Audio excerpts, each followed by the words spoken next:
Chapter 12-14. It would have been fine if Nefarian had only been sent flying, but Duque had taken advantage of the moment when the sword bounced back to slash at Nefarian's chin.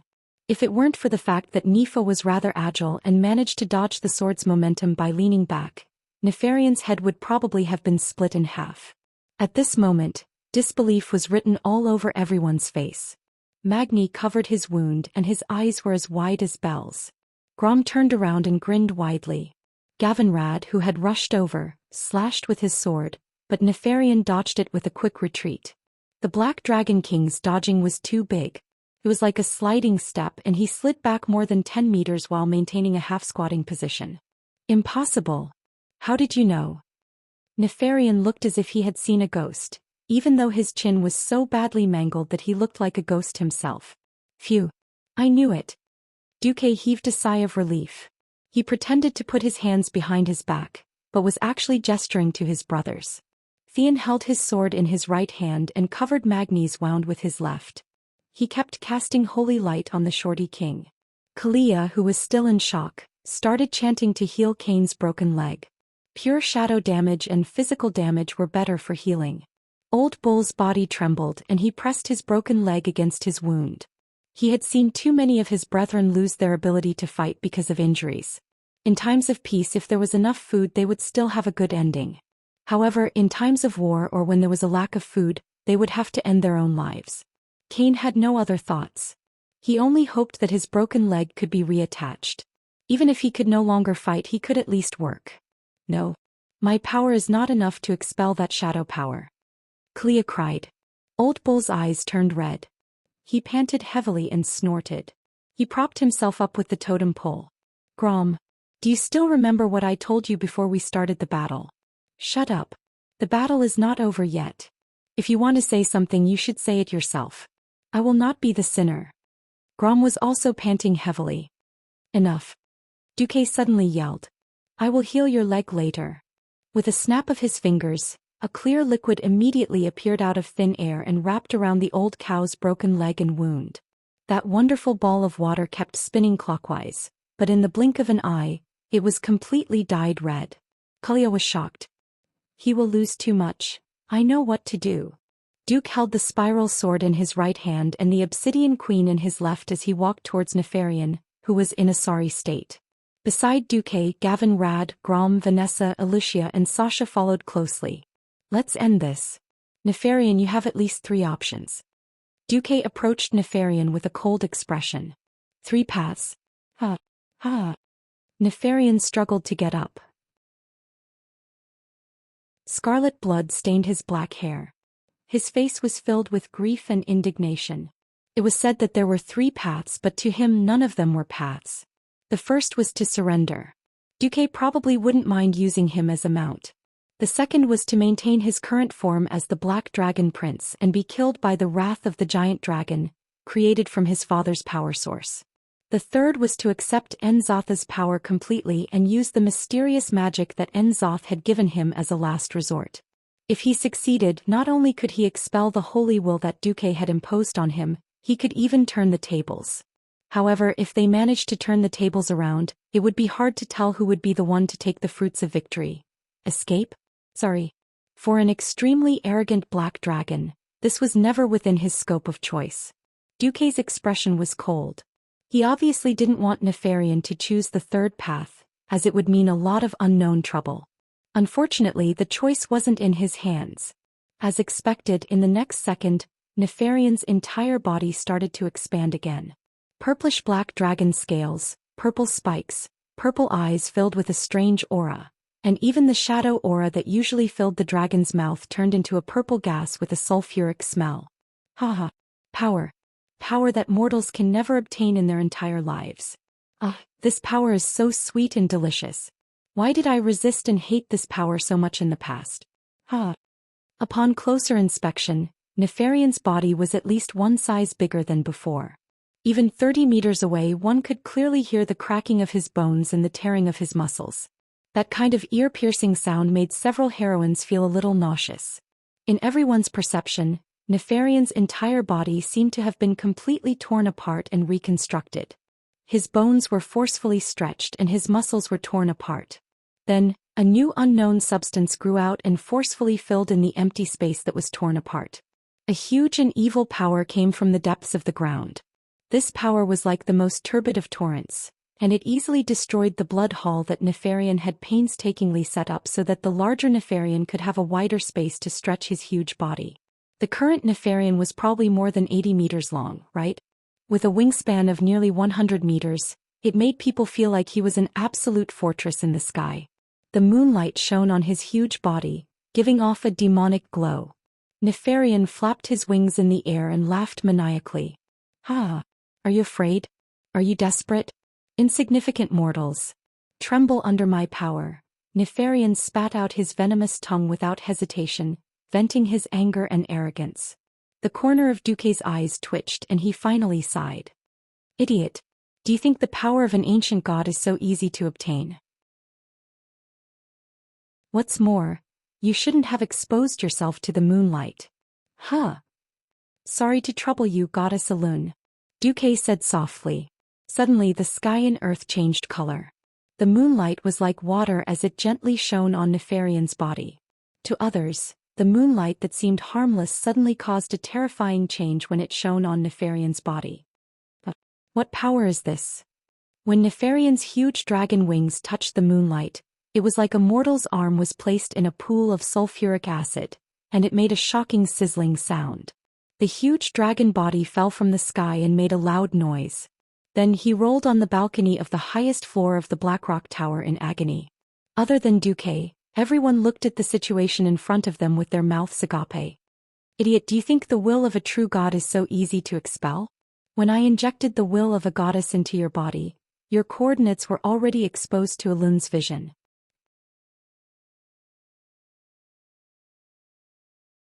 Chapter 12:15.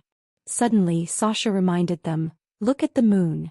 Although most of the people's attention was still on Nefarian, everyone subconsciously glanced at the sky from the corner of their eyes. Then their eyes widened. The lonely moon in the sky was trembling slightly, and the stars in the sky were falling at a high speed. At that moment, the entire world of Azeroth seemed to resonate with this spectacle and trembled slightly. The thin clouds instantly dispersed, making way for these visitors from the sky. It was as if doomsday had arrived. Although Duque had seen this scene many times, he still could not suppress the shock in his heart every time he saw it. This was the power of a true god. But it was still a loss. For the sake of this starfall, King sacrificed a lot of my moral integrity. As Duque complained, he looked at the meteors falling from the sky like a spectator. These meteors were gathered into a straight line in an exaggerated manner and were accurately guided. They drew a sharp line of fire in the sky at high speed, and in the end, all of the lines of fire ended up on Nefarian's body. The overly inflated body weakened the Black Dragon King's agility. He tried his best to twist his body, but because he could not adapt to his new body, it led to the most despairing result. Every meteor landed accurately on Nefarian's back. The first two were blocked by the evil magic that erupted from his body, but from the third one onwards he could only block it with his flesh and blood. Bam! Bam! Bam! Like the beating of a drum or like an earthquake, the huge impact hit Nefarian's huge body. The terrifying impact even traveled along the ground to the feet of Duque and the others. The obsidian tiles that had just been ravaged by the supersized monster Chromagus without a single crack were now almost cracking inch by inch. The entire ground was like a tsunami, moving up and down along with the huge tremors. Other than the especially nimble Vanessa and Sasha, no one else could stand firm in this kind of tremor. Seeing the terrifying meteor fragments flying in all directions, the only one who still had the energy to attack was Sasha. However, even after 11 meteorites fell, Nefarian was still alive. He stubbornly raised his head and stared at the sky. If the murderous glint in his eyes could be turned into a weapon that could cross the void, he would definitely destroy Alun first. Not enough. Duque's face was ashen. He would definitely be heavily injured, but there was always a chance. If Nefarian really managed to survive and become a complete Nefarian's apocalypse, things would get out of hand. Although the moon goddess Alun was a goddess of the righteous faction and had a large number of believers, she should be the same as the Dragon King of Dreams, Isra. There was some kind of restriction that prevented her from displaying her full power in the mortal world. Duque had shamelessly slapped Tyrande many times before Tyrande had the cheek to beg a Lune for a one-time divine spell. Duque was not a Lune's chosen one. There was too much evil in the world and a Lune could not give him any more support. That was already the limit. Then, the deciding factor would be the last falling star. At this moment Nefarian no longer had time to care about Duque. All of his attention was focused on how to deal with the last and strongest meteor fall. At this moment, attacks that could make him feel threatened came one after another. The raging flames of the fire demon's hammer. The peerless wind and thunder of the sword of lightning. The bright holy light of the Ashbringer. The three powers combined into one and blasted into his right rib, causing him to let out a miserable cry. This was not the final attack. The most important thing was that the person who had appeared at the bottom of his throat had appeared. Duke, who held a dazzling dual divinity artifact sword in his hand and suddenly pierced his throat. No, every drop of magic power in all of Duque's magic circuits was on the line. He did not hold back in this attack and it produced a destructive force that was enough to kill. Nefarian instinctively wanted to avoid this attack. Even with his evolved purple scales, it was impossible for him to block Duque's attack. However, when his neck was 3 meters back he was horrified to discover another problem. If he maintained this speed and range, it would be equivalent to sending his head up to be hit by the last falling star. What a joke. What was the difference between this and putting his neck into the guillotine? He didn't even dare to let out his most instinctive dragon roar. Nefarian tried his best to tilt his neck to the left. Time seemed to have slowed down. Duque could even see the fear and smugness in Nefarian's eyes, because if Nefarian tilted his neck by 2 more degrees, he would be able to escape. That was if Nefarian could do it.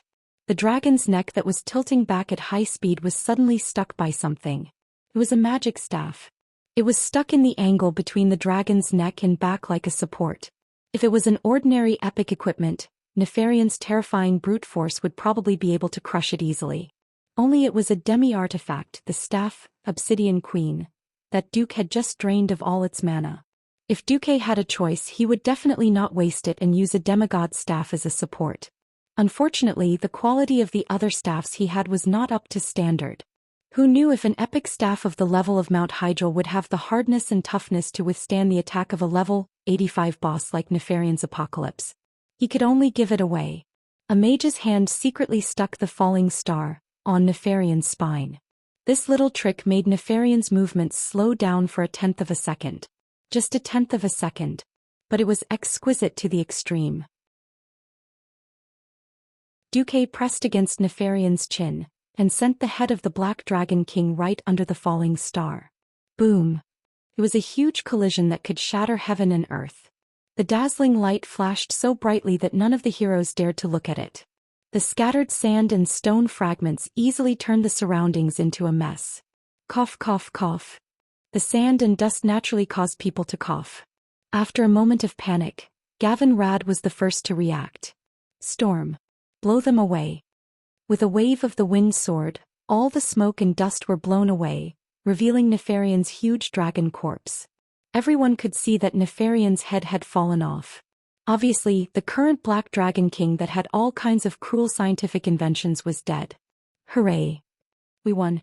Where's Duque? After instinctively cheering, everyone panicked again. He helped. Duque was soaked in a pool of thick black dragon blood, almost drowning.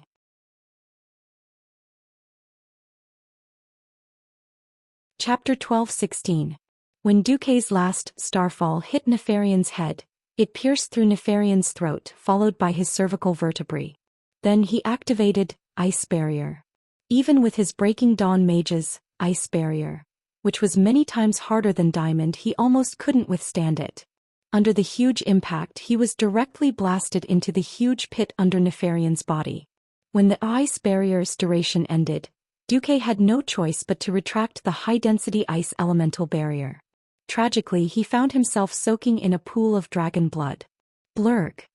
Duque vomited, then used the water elemental barrier to clean himself up. Under the super high standard of the system Elf's micromanipulation, Duke quickly became clean and shiny.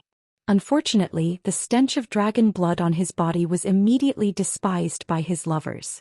Sasha, who had a very sensitive nose, made an apologetic expression and retreated. Illusia silently activated her ice barrier, purifying the surrounding air. Duque recovered slightly, then ran to Kane's side.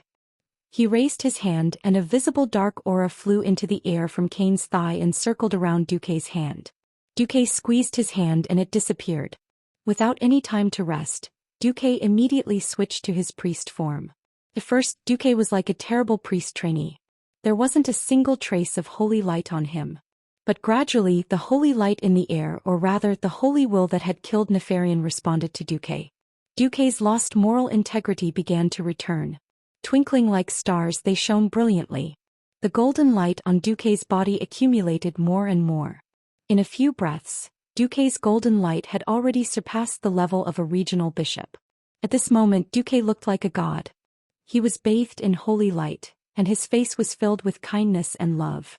His voice suddenly became magnetic and confident. The holy light will not give up on any warrior who fights against evil. With that, Duque opened his eyes. In his mind, the physiological knowledge he had learned in middle school, as well as the structure of the human body, were forced to appear in his mind by the system. From the system's scan, Duque could see the flow of blood in every vein as if he had X-ray vision. In this era where there was no knowledge of anatomy, it was almost impossible to reattach a severed limb. Even the most powerful priest could only make the severely injured person place his or her leg against the severed limb to promote the proliferation of cells and speed up the regeneration of the flesh and blood. As for which blood vessel, whether the muscles and tendons were connected to the right place, only God knew. Duque was different. He condensed ice with his bare hands and created two perfect ice tweezers in the air. First, he pressed hard against Kane's leg bone and used holy light to stimulate the fusion of the bone and stimulate the growth of the bone marrow and nerves inside the leg bone. Then, at a dazzling speed, Duque used forceps to press against every broken nerve and blood vessel, and then used rune threads that he created on the spot to reconnect the blood vessels. Basically, other than the capillaries that were not connected, the large arteries, veins, and slightly larger blood vessels were all connected. Finally, the skin was stitched. Every stitch was stitched. When everything was done, Kane shouted in surprise, "My ancestors, I can feel my calf now." Everyone was shocked to see that Kane's toes were starting to move. "Don't move," Duque shouted. Kane instantly froze like an obedient child. Am I not healed?" Under the omnipotent holy light's treatment, the old bull felt wronged, his two thick index fingers pointing at each other. Duque carefully examined Kane's thigh. "It only looks healed. Many of the blood vessels inside might not be able to be reconnected. Some of the muscles and blood vessels might die. For the next 2 months, you are not allowed to go anywhere in Stormwind City. Otherwise you will still be a one-legged bull." 2 months. Kane shouted in shock. The attending doctor, Duque, had a stern look in his eyes. "It will take 100 days for the tendons and bones to recover. I said 2 months because of your amazing regenerative ability." Suddenly, Duque realized that Grom was not there. Before Duque could ask, Theon said, "Grom said he went to kill the traitor." If he had not mentioned it, Duque would have forgotten that Lord Howl had risked his life to kill that idiot Rend Blackhand. Instead of being the orc chief, he had become the Black Dragon's dog. In any case, Nefarian had been killed and the evil faction in the world had lost another flag. After defeating the boss, how could he not loot the corpse? Of course, Duque was not interested in the Shadow Flame Staff, or the Judgment set. There was something better in this world. Although the best equipment was bound to the soul, it could still be taken away as long as the owner was not decided. The hero team could not use it, but there were second-rate and third-rate people waiting for it. The only surprise was that Duque had found something incredible in Nefarian's dimensional bag. It looked like an ordinary greatsword of the Brotherhood, but the result of the system scan was Reforged Ashkandi Greatsword of the Brotherhood. Although the quality of this sword was still epic in the game, it was an exquisite item that could only be found in level 85 dungeons. It would not be an exaggeration to say that it was the best sword below divine weapons. Good sword. Unfortunately, no one wanted to use it here. Everyone here who could use a two-handed greatsword basically had a divine weapon. There was no such thing as an outdated divine weapon in this world. As long as they had better materials, they could increase their damage by another level. That was why no one wanted it, so they simply left it to Duque to handle. Duque casually put away the greatsword and looked at his palm. At this moment, 3 gloomy flames floated in the air less than 5 centimeters above his palm. The divinity of fire and wind and thunder were collected earlier, and the new divinity of shadow was the spoils of war from killing Nefarian. Duque did not expect that he would have such a high affinity with the shadow element. Now it was Duque's turn to be troubled. In this world, even the moon goddess Elun, whom he was most familiar with, would not tell him how to become a god. That was because every path to godhood was unique. But even a fool knew that the more types of divinity one obtained, the harder it would be to integrate them all. Moreover, a god with fire, wind and thunder and shadow. What kind of god was this? Duke's head started to hurt. Just as Duque was thinking, Grom, who was covered in blood, returned. The blood-stained, blood howl, hung behind Lord Howl. Even though he was a little old, even though his hair was a little white, even though one of his hands was broken, Lord Howl was still Lord Howl. The hideous head in his remaining right hand said it all. Raising Rend Blackhand's head high, Lord Howl roared, Loktar Ogre.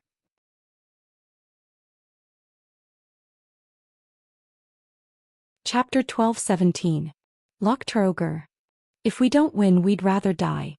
It was a sentence that made one's blood boil no matter how many times they heard it.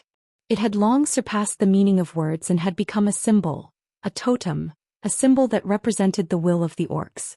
To be honest, as long as there was a break in the war, Duque had at least a dozen ways to destroy or even destroy the horde.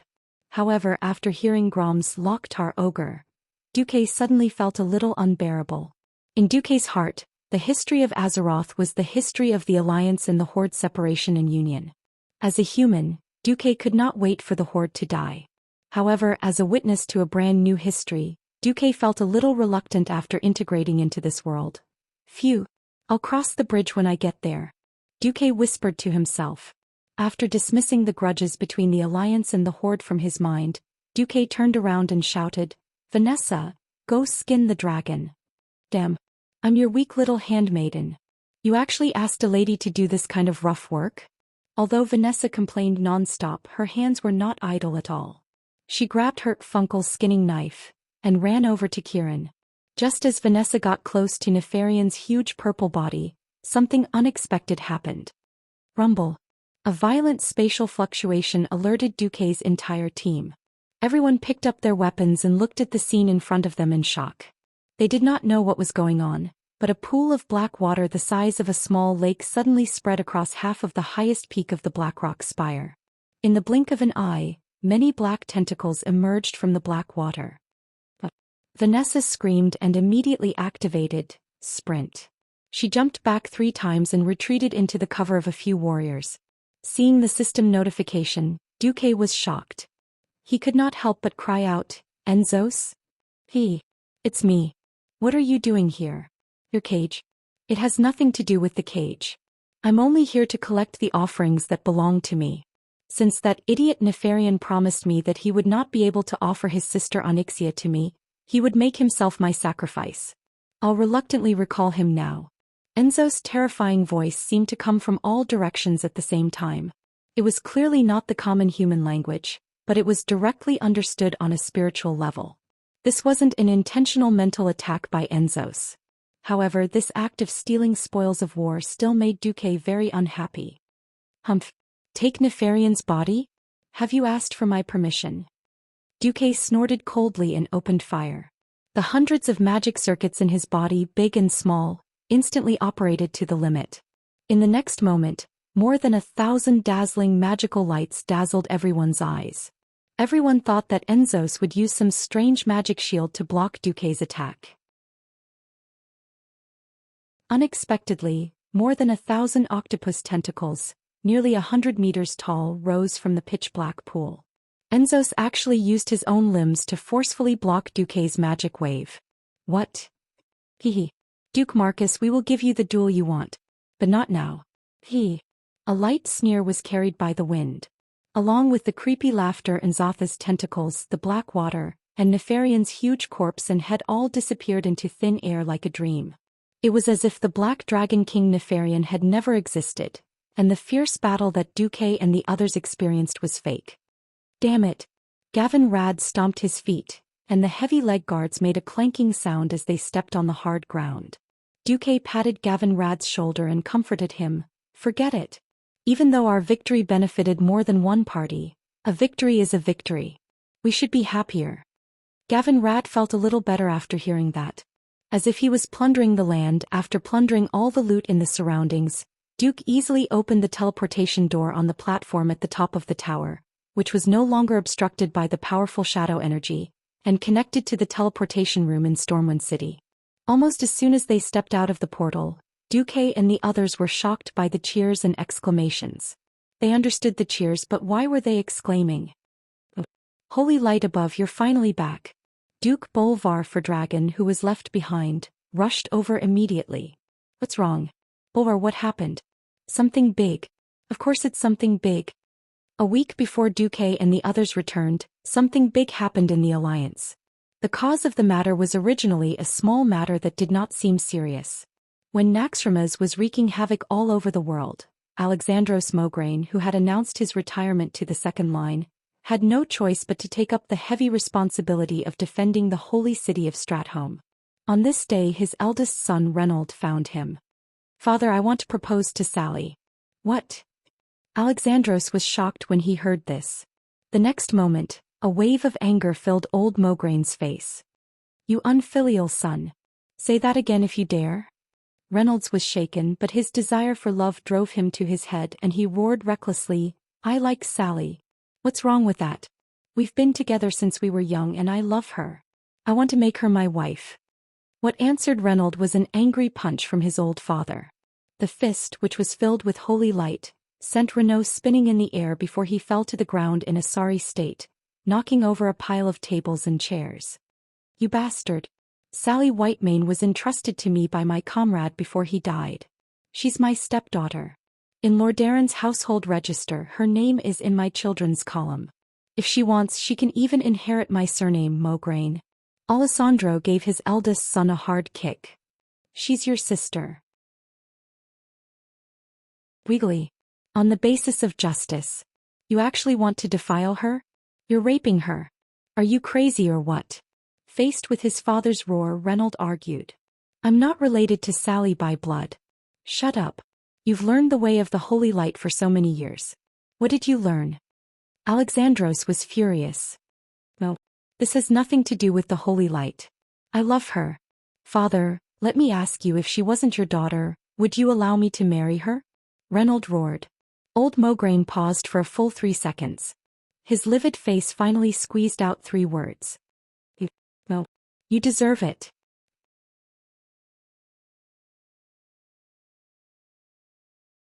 Chapter 12:18. You're not worthy. These 3 words were like a bolt from the blue. It fiercely struck Reynolds's head, shattering his spirit, dignity and pride, leaving not a single shred of it behind. He was a very competitive person. As the son of the famous Ashbringer, his noble birth did not make him lose his desire to fight. He always wanted to be a hero like his father, but as the son of the Ashbringer he was always shrouded in his father's light. His competitive nature did not want to rely on his father's protection. He wanted to prove to his father that he was a brave and fearless warrior.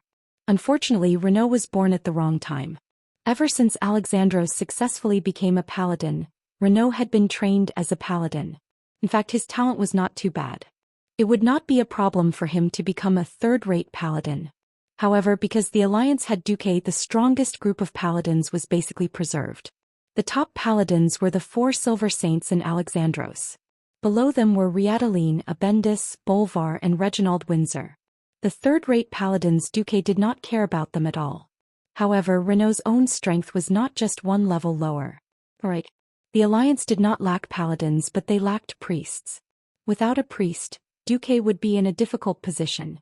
Not only did he have to use Benedettas, who he knew was a scam, Duque did not hesitate to drag Kalia along. In the end, he remembered that Sally did not fall into the Scarlet Crusade in this life. In the end, Duque, who was roping in able-bodied men all over the world, captured Sally as well.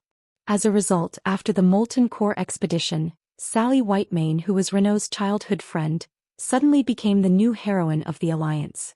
The entire Holy Church was singing Sally's name. What new generation saintess, what hope of the holy light, it was as mushy could be. Without comparison there would be no harm.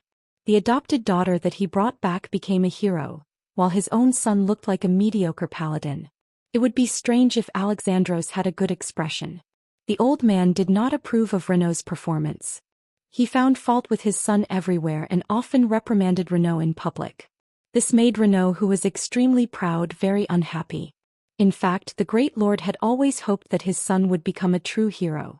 Perhaps this was what it meant to be resentful of iron for not becoming steel. If it had been another family, perhaps the father and son would have been able to reach some sort of balance and continue to maintain their reputation. Unfortunately, their surname is Mograine. From the old Lordaeron to the new Lordaeron, from the Tarinas to the Kalia eras, their every move would be magnified infinitely. Almost on the same night that Renaud was reprimanded, rumors began to spread in the city. High Lord Alessandro was going to abolish the elder and replace the younger with the younger, so that his youngest son, Darian Mograine, would inherit the title. He was even going to take back the famous Ashbringer when Theon retired. Darian was Alexandros' youngest son. Like most families, Alexandros loved his youngest son very much, which also caused Reynolds to be extremely jealous of his younger brother. 3 days later, Reynolds suddenly came looking for his father. Marshal Mograine. The scourge has been spotted upstream of the Soderil River, west of Stratholme. In the military camp in the city, Reynolds rushed back with a scout who was half covered in blood and had been hit by a dark magic spell. Alessandro immediately stood up and clapped his hands, using exorcism, to expel the dark power from the scout's body. What? How many soldiers are there? About 3,000 normal bones, 500 ghouls, more than 20 low-level death knights and a possibly mid-level lich, the scout replied weakly. Alessandro handed the scout over to the army's priest and took out an epic weapon from his dimensional bag, the Hammer of Fate, that looked like 2 large bones attached to a stick. This crimson weapon was not just a little bit inferior to the Ashbringer he used before, but it was still an item of Mount Hydril level, so it was passable. Gather the mobile troops on duty. Move out immediately. After giving the order, Alessandro turned to look at Abendis. Alfred, I'll leave Stratholme to you. Don't worry. They were old partners, so they could understand each other's thoughts with just a look. While the floating fortress Naxxramas was running around the world, the two of them were basically guarding the Stratholme area. Abendis, who was better at defense, was in charge of guarding the city, while old Mograine, who was stronger in attack, was in charge of cleaning up the remnants of the scourge. Under old Mograine's leadership, a team of 50 professionals, mainly paladins, accompanied by 300 knights and 2,000 rapid response infantry, set off from Stratholme. The so-called rapid response infantry was, to put it bluntly, infantry who could barely ride horses. Their skills were not enough for them to fight on war horses, so they purely used horses as a means of rapid movement. When they got close to the battlefield, they would dismount and fight in traditional infantry phalanxes. Originally, when Duque set up this unit, he wanted to call it the Dragon Cavalry according to the customs on Earth. However, he was strongly criticized by a certain queen from the Sleeping Dragon Temple. How dare they call themselves Dragon Cavalry without riding dragons? In the end, they changed it to the Rapid Response Infantry. In flat areas, the Alliance had basically deployed tanks, but in areas with complex terrain, where gnome helicopters had not yet been popularized, the traditional Griffin Knights and cavalry were still the most useful. The scourge was the most troublesome thing. Once it appeared, it would spread like the plague if it was not put out immediately. If they did not leave it alone for 3 days, the scourge could turn all living people within a radius of hundreds of kilometers into zombies. Ordinary local armies had no way of dealing with the remnants of the scourge. The only thing they could do now was to improve the warning system as much as possible, and then use the elites to wipe them out. Under the reconnaissance and guidance of the Griffin Knights, old Mograine and his team quickly arrived at the scene. What made them angry was that the scourge was planning to pour pots of unknown green substances into the river. Needless to say, it was most likely a deadly poison. This made old Mograine furious. The Soderil River was not only the dividing line between the East and West Plague Lands, but also a very important lifeline for the entire Lordaeron kingdom. The water that flowed from its source ran from north to south across the entire Lordaeron kingdom, and its tributaries watered 70% of the kingdom's farmland. Not only that, but in the middle of the river was a very important inland freshwater lake, Lake Daramir. Not long ago, Duque had reached an agreement with the Hydrothian water elemental. The water elemental had sent experts to purify Lake Daramir and turn it into Lordaeron's most important freshwater fish farm.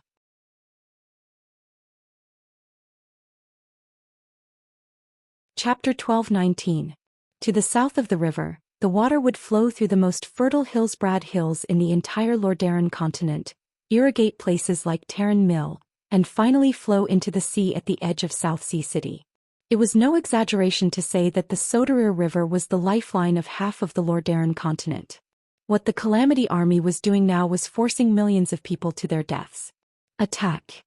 Raising the hammer of fate high up, the entire rapid response force looked down from the sky and turned into a huge arrow that charged toward the Calamity Army by the river.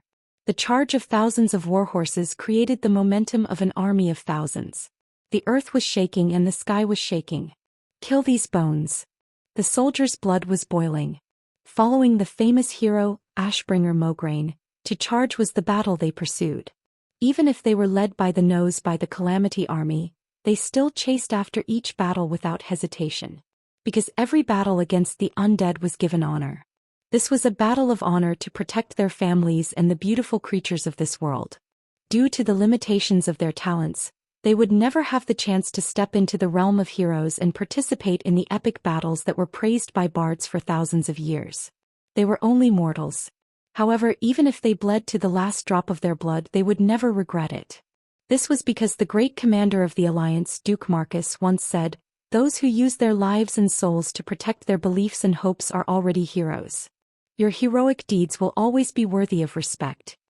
This sentence inspired them every day, every moment, every minute, and every second. Mortals could also use their powers to protect this world. Charge. Alexandros led Renault and the Paladins and took the lead in breaking through the enemy's formation. On the two flanks behind them, the Alliance's lieutenants had the infantrymen slow down and dismount 200 yards away from the enemy. After a short jog, a neat battle line that could be measured with a ruler was formed. When the battle began, it was already an invincible battle formation that could sweep away all obstacles in its path. The infantrymen followed closely behind the cavalry and spread out a battle line that was 500 meters long. They used one-handed hammers and other blunt weapons to destroy every undead that blocked their way. Everything was going smoothly until they went deep into the enemy's formation. Suddenly, they realized that almost every inch of land on the shore and the place they had just rushed through was shaking. Countless undead crawled out from the ground. A trap? Alexandros was shocked. If it was just low-level undead creatures like zombies and skeleton soldiers, he wouldn't care if there were hundreds of thousands of them. The important thing was that they were all intermediate undead at the level of bone devils and ghouls. They were also accompanied by a large number of hatred beasts and zombie dogs. This was not an enemy an ordinary soldier with a demon slayer enchanted longsword could deal with. Everyone head south. Old Mograine raised Hammer of Fate and pointed south. Hee. It's a wise judgment, but unfortunately it's meaningless.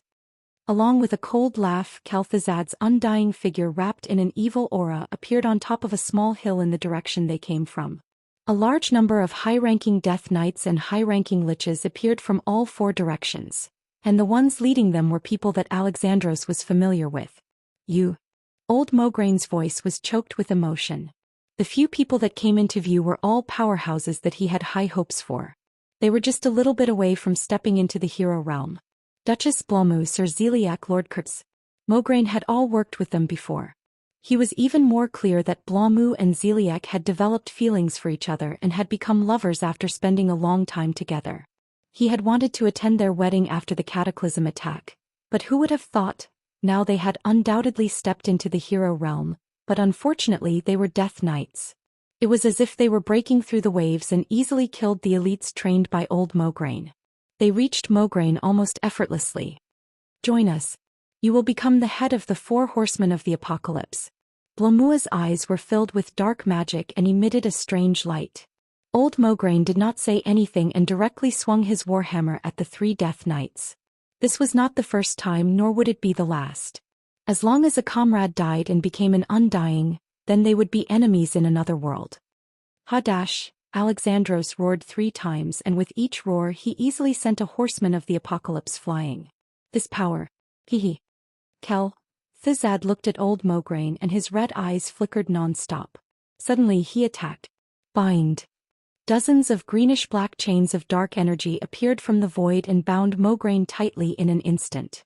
What made the surrounding soldiers even more frightened was that Alexandros' eldest son, Reynold, actually stabbed his sword into his father's chest. The blade pierced through the joint under the left armpit, through the lung and straight into the heart. No matter how thick the plate armor was, it could not protect this area. When Reynolds' sneak attack broke through the thin layer of chainmail at the armpit joint, the result was already decided. It's over. Father. Your brutal rule over me is over. Ah. Reynolds' eyes were red with the same scarlet glow as Cal Thizad's. At this moment, anyone would know that Reynolds' soul had already fallen. At this moment there was one less holy night in the world and one more death night. Haha. Without you binding me I'm finally free. Ha. Reynolds laughed wildly. He did not notice the abnormality of his father's body. Alexandros, who should have been fatally injured and could not even speak, suddenly let out a long sigh. Yes. It's time to end. Although I always wanted to believe that you were not the second Arthas. What? Reynolds was terrified. He suddenly realized that the assassination that he had carefully prepared for so long and simulated countless times in his mind had failed. The illusion in front of him faded, and Reynolds finally saw that he had stabbed a water elemental that looked exactly like his father. It was not his father. His father was standing at the side with the fiercest and coldest gaze, staring at him. Oh, impossible? Reynolds cried out in shock. There are many things that are impossible. Following old Mograine's cold laugh, Kel Thizad was shocked to find that the teleportation barrier he had carefully set up was torn apart.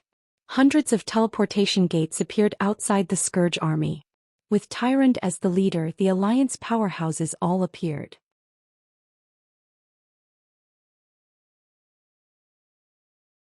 Chapter 12:20. The High Priestess of the Night Elves raised her hand gently, and countless pieces of the stars drew a beautiful arc in the air, falling from the sky and landing on the heads of the undead creatures. Most of the undead creatures would take such an attack head-on. Only a few of the Scourge army's powerhouses could avoid this attack. In the face of Tyrant's attack, the 3 horsemen of the apocalypse had no choice but to roll miserably with their skeletal warhorses and fall from the hillside. Only then did they manage to roll out of the range of the meteor fragments. Rumble. There were loud noises as the meteors exploded where the undead creatures were gathered. The scorching air current swept across the battlefield. After a large number of bones were smashed into pieces, even the dregs were sent flying more than 10 meters away by the successive shockwaves. The remaining Rotterdam warriors exclaimed and gasped in surprise as they found that most of the undead creatures had been wiped out. Turalian, Sidon, Dathrahan, and Abendis, the 3 paladin warriors, arrived at the same time. The holy light on their bodies was so dazzling that it was like 3 moving, blazing mountains of gold. All the impure creatures near them were swept into the golden light and completely melted. For the Lich. The newly born Death Knight did not even have time to use his soul to shout the slogan before he was completely drowned in the holy flames. Kel Thizad watched as the Death Knights he was so proud of had their armors destroyed in front of him by the holy light, which was equivalent to high heat for the undead. Their hard and withered muscles, dry bones, and clumped-up internal organs were revealed. Then the dark aura that lingered around their bodies was blown away as if it was evaporating. Finally, their entire bodies, along with their fallen souls, turned into ashes. The chief Great Lich under the Lich King was stunned on the spot. The Alliance's powerhouses had arrived at the right time. They were so accurate that they had arrived within seconds. This could not be a coincidence. Even if they had suddenly received a distress signal, they would not have had enough armor to wear in such a short time. How could they have mobilized so many powerhouses in one go? It could only be said that the Alliance must have received the news long ago and used Renault's rebellion to prepare a big trap for the Scourge army. If Kel Thizad's sweat glands could still function, he would probably be sweating profusely by now. Kel Thizad, repent for what you have done to tarnish the sun well. Following Sylvanas' angry roar, an arrow emitting dazzling lightning seemed to shoot from the distant sky, easily hitting Kel-Thuzad's magic shield. The whole space around the Grand Lich seemed to tremble slightly, and countless dark lines spread out from the point of contact between the magic shield and the tip of the arrow, intertwining with the lightning triggered by the power of thunder in a dazzling flash. The two forces intertwined and formed a huge net. In the next instant, more golden lights collided with the net. It was a long-range attack from the artifact, Quell Zerum. At that moment, the golden holy light and the purple lightning finally suppressed the dark and icy aura. The three powers formed a sharp whistle followed by a huge explosion. The explosion shone with a blinding light, but that was it.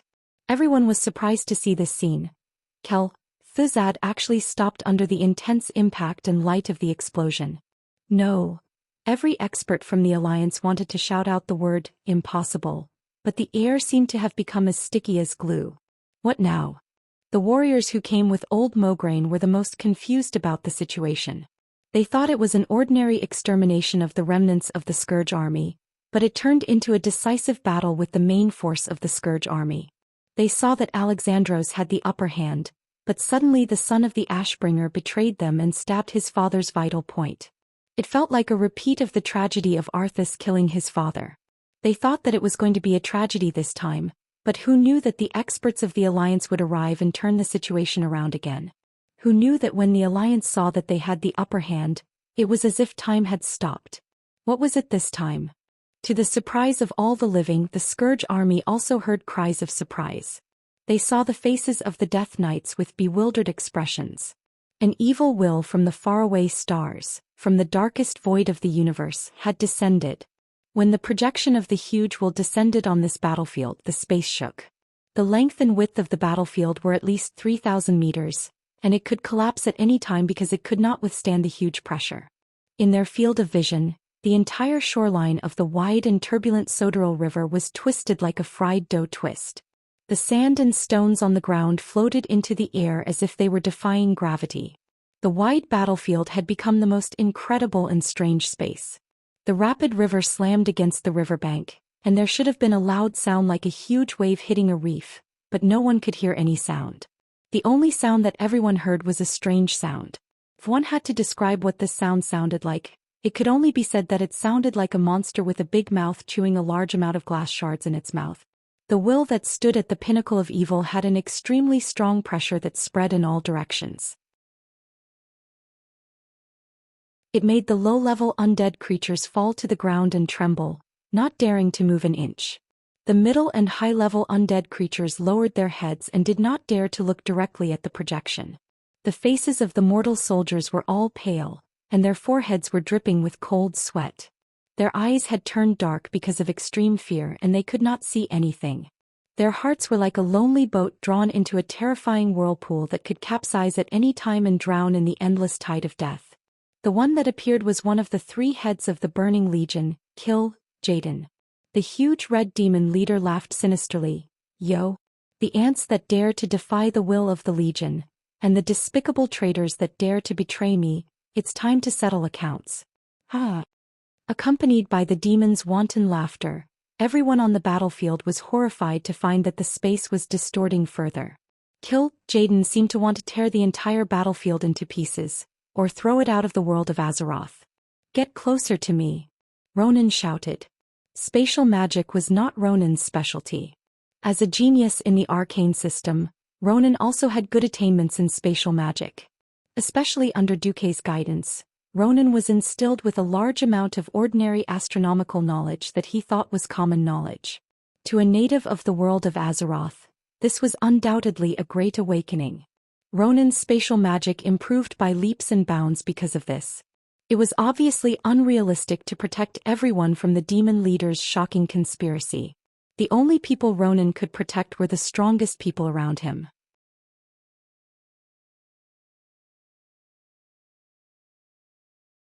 Chapter 12:21. Quite a few powerhouses closed in on Ronan, but two of them were too far away to bother. This was because Sylvanas and Tyrande were already in front of Kel-Thuzad. For Kuel Salas, Sylvanas angrily attacked Kel-Thuzad. She would never be able to forgive him. Even if Thuzad didn't personally harm her people, she would still be able to do so. However, it was to resurrect this bastard that Arthas slaughtered a city, burned Eversong Forest, destroyed Silvery Moon City, and destroyed the Sunwell. Fool. Even in this state, he still wanted to destroy his enemy first? Thuzad's skeletal eyes flashed with red light. Even though the surrounding space was almost stagnant, and he was in the center of the time stop, the frost-like white spell runes still flashed above Thuzad's white finger bones one after another. He stretched out his hand and pointed at the void, instantly freeing himself. Jaden. If you were in Azeroth right now, you might really succeed. The Lich grinned, his white lower jaw seeming to make a mocking expression. The Great Lich's huge finger bones pointed and the white runes burned like flames. It burned fiercely, forming an illusory ice scepter. This scepter was like a battering ram, and with a wave of Thuzad's arms, it slammed into the void heavily. It was clearly a scepter, but it was full of violent aesthetics. The impact it produced was so strong that the void in front of everyone slightly paused. Void Recall. This evil spell could instantly destroy the spatial shackles of the same level or even higher than the caster, teleporting the caster to a previously designated location. However, like all other emergency escape spells, the backlash was equally shocking. Even with Thuzad's strength as a Breaking Dawn Great Lich, he would inevitably be greatly injured after returning. On the other side, Tyrant glanced at Ronan in the distance, who had already used a purple arcane shield to cover several people. She knew that there was no time to lose. Suddenly she was wrapped in a milky white light, and her whole body shot out like an arrow. She grabbed Sylvanas and slammed into the light produced by Thuzad's teleportation. Thuzad suddenly felt a strong sense of fear towards these two mortals. He didn't know if his magic was enough to take the three of them out of Jaden's wide space trap. But in the next moment he immediately discovered that Tyrant was only using the power of the moon goddess to bind him. She did not interfere with his magic. You will regret this. Thuzad's laughter echoed in the void. At the last moment, Sylvanas spat out a mouthful of blood and fainted. Returning to the present. After listening to Balver's report, Duque's face turned green, and his hands trembled as he held the report. Something terrible had happened. Ronan, Turalian, Alfreda Bendis, and Sidon Dathrahan have disappeared during the teleportation. Their whereabouts are unknown.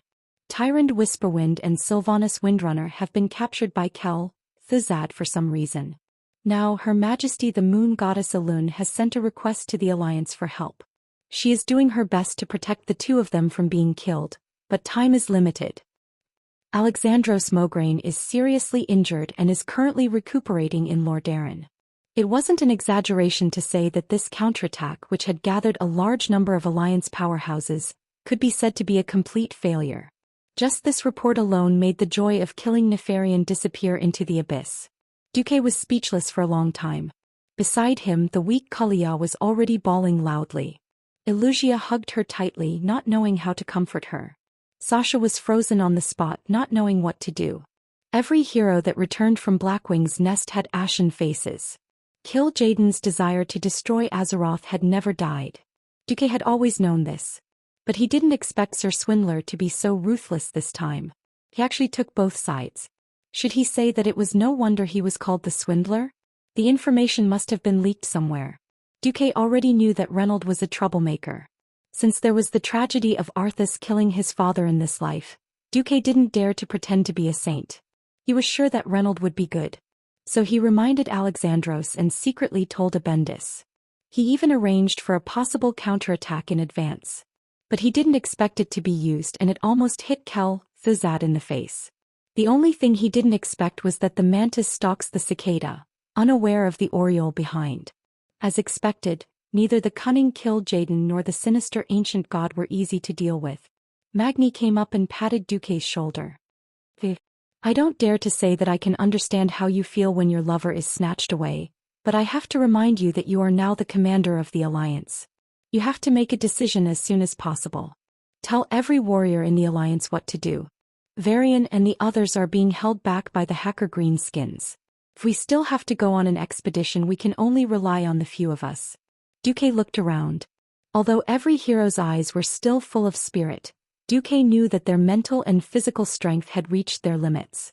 Magni, Grom and Kane were all injured. Kil'jaeden's trap had caused the Alliance to temporarily lose 7 of their main heroes. Aurelia, Varian and the others were being held back by the trolls. In addition to the Silithus' Zerg riot, they couldn't count on the Horde either. Whether it was the Alliance or the Horde, they couldn't hope to form a decent hero group in a short period of time. However, without a hero group, entering Naxxramas or on Karaj would be suicide. Everyone stared at him, hoping that he would come up with a solution. They also didn't want to give Duque too much pressure. They didn't have a choice.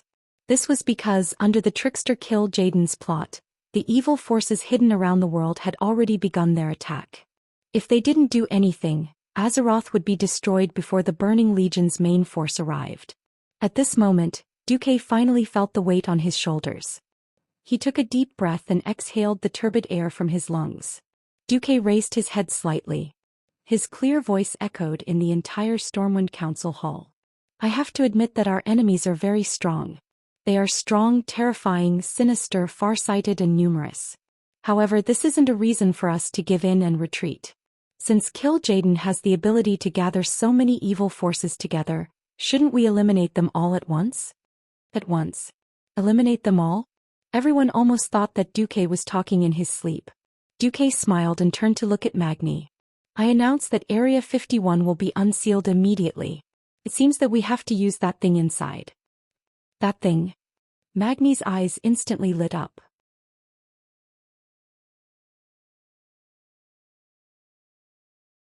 Chapter 1222.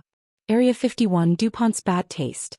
This was a top-secret area that only relevant craftsmen, scientists, and secret troops would enter. In the upper echelons of the Alliance, basically only 3 to 5 people in each kingdom knew of the existence of Area 51. However, thinking about Duque, the dwarves, and the gnomes, he had a rough idea of what was going on. My plan needs support from many parties. I'll summon the Dalajan, Kirin, Tor, and Jurban urgently. Before that, I'll go look for Elune. Duque ran to the Church of Elune in Stormwind City as if his butt was on fire. As a liaison and part of the strengthening of the Alliance, Stormwind allowed Elune to preach in the kingdom. Thus, a small temple of the Moon Lady was built in a corner of the church district. Under the guidance of the priestess, Duque came all the way to the roofless main hall. Even during the day, Duque could easily sense the will of the goddess. Duke Marcus, you're here. No matter how many times the goddess' gaze always gave Duque a sense of peace. Yes, goddess. I'm eager to know about my lover. They're both fine. My power is still protecting them for now. But you, who experienced the ancient war, know that my protection is never perfect. Duque was a little silent. Yes. He still remembered that in the ancient war, the Eridar Gemini had only forcefully dragged Tyron back to the twisting nether. This had cut off Tyron's connection with Elune, and then easily destroyed Tyron's mental defenses. If not for Duque playing infernal affairs in the Burning Legion and becoming a Void Lord, there might have been a fallen demoness called Tyrande Whisperwind in this life. Duque sighed. Kel, Thuzad and Arthes wouldn't dare to go to the twisting nether even if they had 10,000 guts. Elune's illusory figure also sighed. I hope you know that Sylvanas Windrunner is not my priestess. My protection is not perfect for her. I'll do it as soon as possible. Duque gritted his teeth. Have a month. Elune nodded. Duque did not even dare to imagine how much divine power it would take to protect the high priest in the enemy's formation, but he also had to bring along a burden. In any case, Elune couldn't be more kind. Duque knew that this was all because he had once saved Azeroth. Duque bowed deeply. Thank you very much. I don't need your gratitude. I just want to punish Thun this time. Their craziness. Sigh. Although Elune and Thun and the other ancient gods were known as gods, they were completely different. Thanks to Daddy Blizzard's crazy setting changes, he had a good habit of eating his own settings. Duque, who had arrived a few years earlier, didn't know whether Elune was an ancient deity, an Azeroth astral soul or a titan. In any case, they were the best allies on the side of justice. At this moment in Naxxramas, if Thuzad still had balls, he'd be in a lot of pain. In the core area of Naxxramas, there was now a terrifying specially made prison. 8 liches stared at the pair of beauties cuddling together in the middle of the prison day and night. Of course, for a group of liches who no longer had a penis, no matter how beautiful a mortal woman was, it had nothing to do with them. I advise you to give up quickly and join the Great Lich King. You won't last long. I will make one of you a Dark Ranger General, and the other my right-hand man. Thizad persuaded them to surrender. In the center of the lich's vision, 2 beautiful women were hugging together, their red lips almost touching. If one didn't pay attention, they would really think that the two had been dead for a long time. In the eyes of the undying, it was another scene. The two's heartbeats were very slow, but their vitality was still strong. Their small noses gently touched each other, and after about a minute, a long and small breath came from one of their nostrils. It was purified by the power of the moon goddess on the surface of their bodies, and then inhaled into the other's nostrils. This was a state of suspended animation similar to hibernation. Thizad gritted his teeth in hatred. It was bad enough that he was tricked by Jaden, but he actually let 2 living people hitch a ride and escape. If he could kill the 2 of them and turn them into undying, it would undoubtedly be a big success for the Scourge army. After all, they were the leaders of 2 kingdoms. Who knew that Elune would not hesitate to use a huge amount of divine power to forcibly transmit her power to protect the 2 of them? Thizad was mad. He used abominations to cut them and a large number of liches to grind them. He tried almost everything, but he couldn't hurt the 2 women in the slightest. Originally he wanted to starve them to death, but who knew that they actually had a way to enter a state of suspended animation, successfully stalling for time? Obviously, with his breaking dawn strength, he couldn't shake the protection of the moon goddess. Bastard! When the Great Lord wakes up, it will be the day of your fall. Thizad could only hope that Arthas, who had fused with the Lich King Nizul, would wake up. Unfortunately, that seemed to be something that would happen in the indefinite future. After Arthas put on the Lich King's helmet, her entire body and soul were sealed on the frozen throne, and there was no more sound. The fusion of souls was very complicated and no one could tell how long it would take. Thizad could only wait. On the other side, after Duque bid farewell to Alan, he waited for the Dalajan Kirin Tor senators. Duque first bowed to the Kirin Tor senators, then went straight to the point. As everyone knows, Chairman Ronan is temporarily missing. According to the previous agreement, I will exercise my authority as the Kirin Tor Senate's substitute chairman, and temporarily take over the leadership of the Kirin Tor Senate. Of course. A few of the senators returned the bow. After the Dalajan kingdom was destroyed by the Scourge army, the neutrality of the Kirin Tor Senate had actually disappeared. This was because, including the new Dalajan city, almost the entire kingdom was rebuilt within the framework of the alliance. If in the past the countries at most used the method of adding water to milk, now it was simply adding milk to water. In particular, a few of the senators had basically been forcefully pulled to the Radiant Moon level by Duque. So the Kirin Tor Senate had a new law that stated that any Breaking Dawn level mages in the alliance would be automatically regarded as the substitute chairman of the Kirin Tor Senate, regardless of their nationality. When the Dalajan Reagan and Miao Hong's elected chairman was absent, or was unable to perform the duties of a chairman, with the agreement of more than 3 senators, the substitute chairman would be able to take the position. Right now, Duque was just going through the motions. After a few words, Duque's long title had an additional Kirin Tor Senate. Very quickly, the great gnome craftsman Jurban Mekatok arrived. Duque looked around, looked at Jurban, Magni, and the few Kirin Tor Senate members and said in a clear voice, "I announce. The Sky-Breaking Plan. Activate."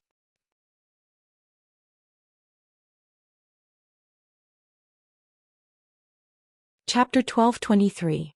Leonard was a low-grade lich.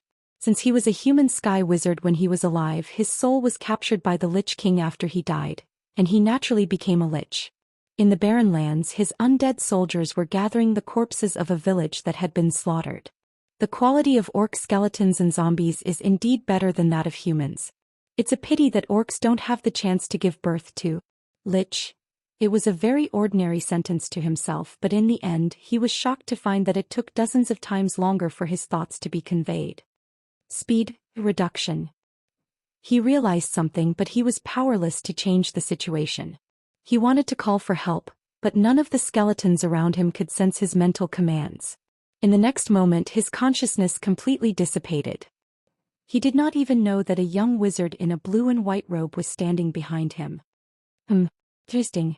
Very interesting. Duque touched Leonard's skull. The soul ability he learned from the Burning Legion came in handy. When Leonard's memories as well as the spiritual communication channel and the Lich King's magic imprint were all transferred to the system elf for categorization, Duque touched his chin. The so-called soul-searching spell is nothing more than this, right? Vanessa ridiculed Duque's actions at the right time. The terrifying Duke of Beasts' filth has finally broken through the sky? Have you fallen to the point where you won't even let go of the bones? Duque was speechless. Hey, damned maid, don't speak nonsense. I didn't do anything out of line. Oh, you even used a white liquid to dye the Black Dragon Princess white? Vanessa turned her head in disdain. Vanessa's evidence was 2F** king sufficient. Duque was actually speechless. However, in the next moment, Duque raised his hand. Duque did not cast any spell, but a ball of flames flashed and turned the lich lying on the ground into ashes in a flash. The lich's clothes and equipment were not damaged at all. Master, you, tell Jaina to act according to plan. At the same time Thuzad felt extremely annoyed. After becoming a great lich, he thought that he had lost the emotions that a living person should have. Unfortunately, the mental attributes of anger and irritation remained in his soul. He did not know how long Duque's attack on Blackwing's nest would last, nor did he know if Kil'jaeden had a deeper plan against the Scourge army. He only knew that he had to take advantage of the fact that these living beings were busy taking care of themselves to gather more powerful servants for the Lich King. The Trolls' riot is just a trick. The one who can truly influence this world is the one behind Angela. Thuzad used the red light in his skull's eye sockets to scan the audience. The three horsemen of the apocalypse were using shadow energy to repair their bodies. At that time, Kil'jaeden's spatial trap was a little strange. Felt a little lacking in lethality. Although the Doomsday army suffered a lot of losses, it was not fatal.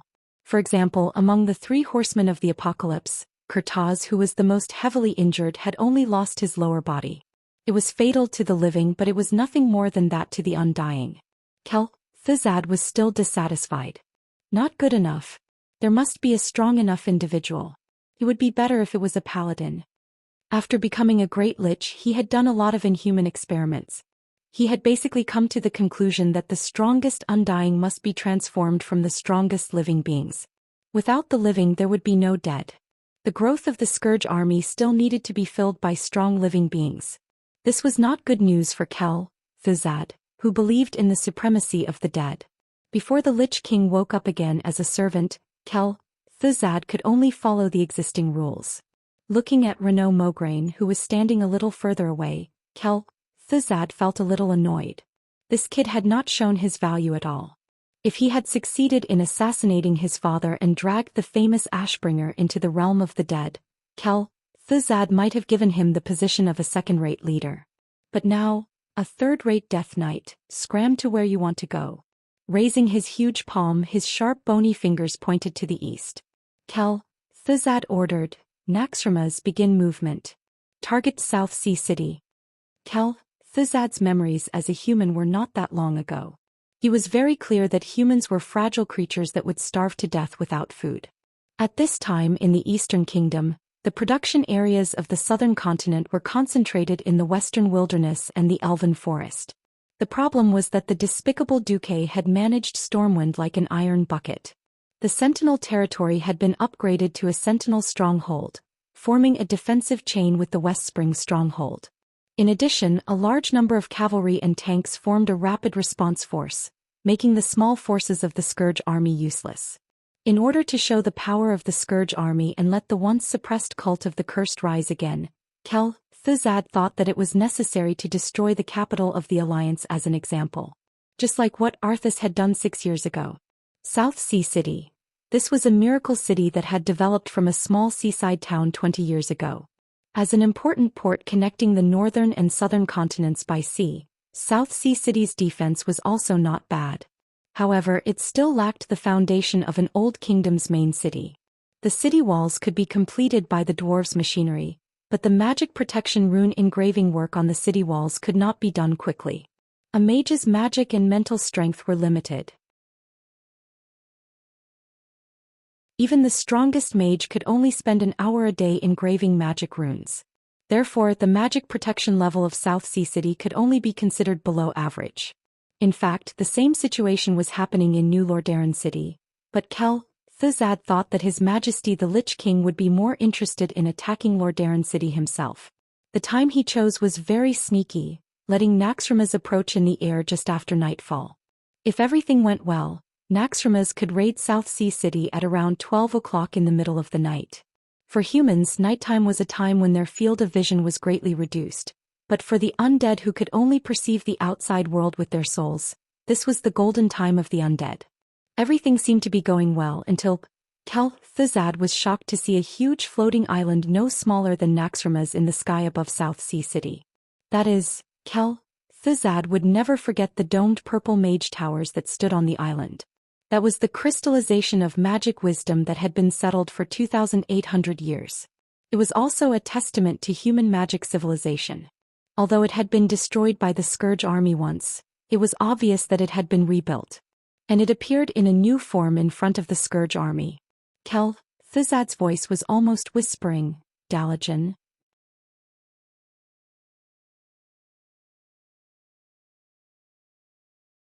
Chapter 12:24. Mortals couldn't imagine how a city weighing millions of tons could be lifted into the sky. This wasn't scientific at all. Fine. Discussing science in a magical world was often nonsense. In fact, after Duque accepted Ronan as his disciple, he had discussed with Ronan whether they should find a chance to rebuild the Dalajan and lift the Dalajan into the sky. Who knew that Ronan's reaction would be dumbfounded? Into the sky? How is that possible? We mages can't even fly ourselves, how can we make a city fly into the sky? At that moment, Duque was also dumbfounded. This couldn't be blamed on Duque because before he traveled to this world, there had never been any official explanation as to what principles were used to make the Dalajan and Naxxramas rise into the sky. Once, Duque had searched for it on Baidu out of frustration. It turned out that Daddy Blizzard was very unreliable and didn't explain anything. Instead, he found similar information in the Dungeons & Dragons setting book, which was the foundation of the World of Warcraft game. In the ancient Nesser Empire, there was a genius mage who developed a magic treasure called the Mice Energy Core. This artificial magic device looked like a crystal ball, but it had a diameter of nearly 50 meters. The sphere emitted a very bright light as dazzling as looking directly at the sun, and there were some dark shadows moving on its surface. A gorgeous pedestal was fixed to this perfect spherical device. Its function was very simple. It transmitted the original energy of the magic network of Mystyra, the goddess of the weave in Dungeons & Dragons, to the entire land. This allowed the Arcanist to create an anti-magnetic field between the entire magic network and the land without the need to cast permanent magic, which allowed the huge mountain to float in the air. Therefore, the most powerful Arcanists in the Nesser Empire often cut off the entire mountain and then hung it upside down in the air, making it into a floating city. Duque once thought that after he traveled to this world he would never find anything like the Mice Energy Core in this life. With the mentality that everything would go smoothly, he didn't care whether the Dalajan could float into the sky like in history. That was until he returned to 10,000 years ago to participate in the ancient war. Thanks to Sargeras's trust, Du participated in the construction of the portal connecting the world of Azeroth as a Void Lord. As the technical director of the Burning Legion at the time, Duque had come into contact with a lot of Titan technology left behind by the Pantheon. For example, the Void battleship's propulsion reactor. Even with the power of the system, Duque could not understand the meaning of the ancient Titan runes on the power furnace. This did not prevent Duque from making a copy of all the data using the system. After returning to Azeroth, Duque built a power furnace just like before, but he found that this thing could not make any ship or even a piece of metal fly. Duque was disappointed for a long time and secretly asked Ronan, Jaina and Magna Aegwin to form a team to research. Not long ago, in a secret experiment in the Dalajan, Duque successfully made a small mage tower fly 10 meters above the ground. He finally understood what the problem was. The Titan's propulsion reactor's area of effect was limited to objects that had been strengthened by high-intensity and high-density magic circuits. Ordinary objects that had not been strengthened by magic circuits could not be used. The surface buildings and underground areas of the Dalajan had been strengthened by countless generations of mages in the past 2,800 years, and had long become a true magic creation. In fact, 2 months ago, Duque had already asked Durban to build a replica of the giant void power furnace engine. It was all for today. Of the 2 largest mage towers in Dalaran, one was dark and lifeless, while the other was radiating a resplendent light. That was the Breaking Dawn Archmage Duque's mage tower. However, the one in charge of this mage tower was one of Duque's acknowledged partners, Radiant Moon Archmage Jaina Proudmoore. Report. The Scourge's floating fortress, Naxxramas, is in range, Jaina Goldsword informed Jaina. Do you want to go? Magnus smiled. Jaina waved her hand and her voice came from her Danton as she ordered, Light of the Dalajan, prepare to fire. The so-called Light of the Dalajan was actually the mana of all the mage towers gathered together, and after the magic was synchronized with the 12 largest mage towers, the mana would be poured into a giant magic formation that had been prepared beforehand, and the mana would be shaped and shot out. In theory, as long as it was hit by one shot, even the largest battleship in the Gold World would be reduced to nothing. But that was only in theory because no one had tried the cannon-level large-scale war magic that Duque spoke of. If they were unlucky, they would be blown into pieces before hitting the enemy, and then be scattered evenly on the ground. That was not a rare thing. Yes, a gnome named Daitra always said that explosions are art. That was the best way to describe it. With Jaina as the leader, the Radiant Moon Archmages spread their senses to every main mana transmission channel in the Dalajan city, nervously monitoring everything. When the display that represented the mana filled up, the channel turned from white to yellow, and then from yellow to orange. All the Kirin Tor counselors present, as well as the Radiant Moon Archmages from the various countries, looked at each other. Those who agree to fire, raise your hands. Jaina said loudly. This was the final vote. If they succeeded, this would be an epic-making scene in the world of Azeroth. If they failed, the consequences would be borne by all the mages. When all the Dalajan had reached a consensus, Jaina ordered in a clear and powerful voice, fire. At the same time, several fingers pressed on several magic rune buttons. 12 purplish-blue light beams over 5 meters wide shot out from the 12 Dalajan Radiant Moon Mage Towers. Like 12 o'clock, they gathered neatly on the tallest and largest Breaking Dawn Mage Tower in the center of the Dalajan. Jaina closed her eyes tightly, using all her strength to control this terrifying power that exceeded her limits. Finally, after 1/18 of a second, she successfully followed the magic circuit that Duque had set up in advance and pushed out the huge amount of mana that had gathered. At this moment, the pitch-black night sky that had originally been pitch-black became as bright as day. The arcane energy looked like a solid substance. When it was ejected, it looked like the entire Soderil River was rushing forward. In less than 2 seconds, the exaggerated energy cannon covered a distance of 10,000 meters and fiercely stabbed into the wall of the Scourge army's floating fortress, Naxxramas. Although the magical shield had been activated, this level of shield still seemed weak under the terrifying bombardment of the main cannon. The outer wall of the fortress, which had been processed by who knew how many generations of people, and the outer armor of the fortress that was as hard as diamond, could not even resist for half a second. The defense was immediately declared a failure.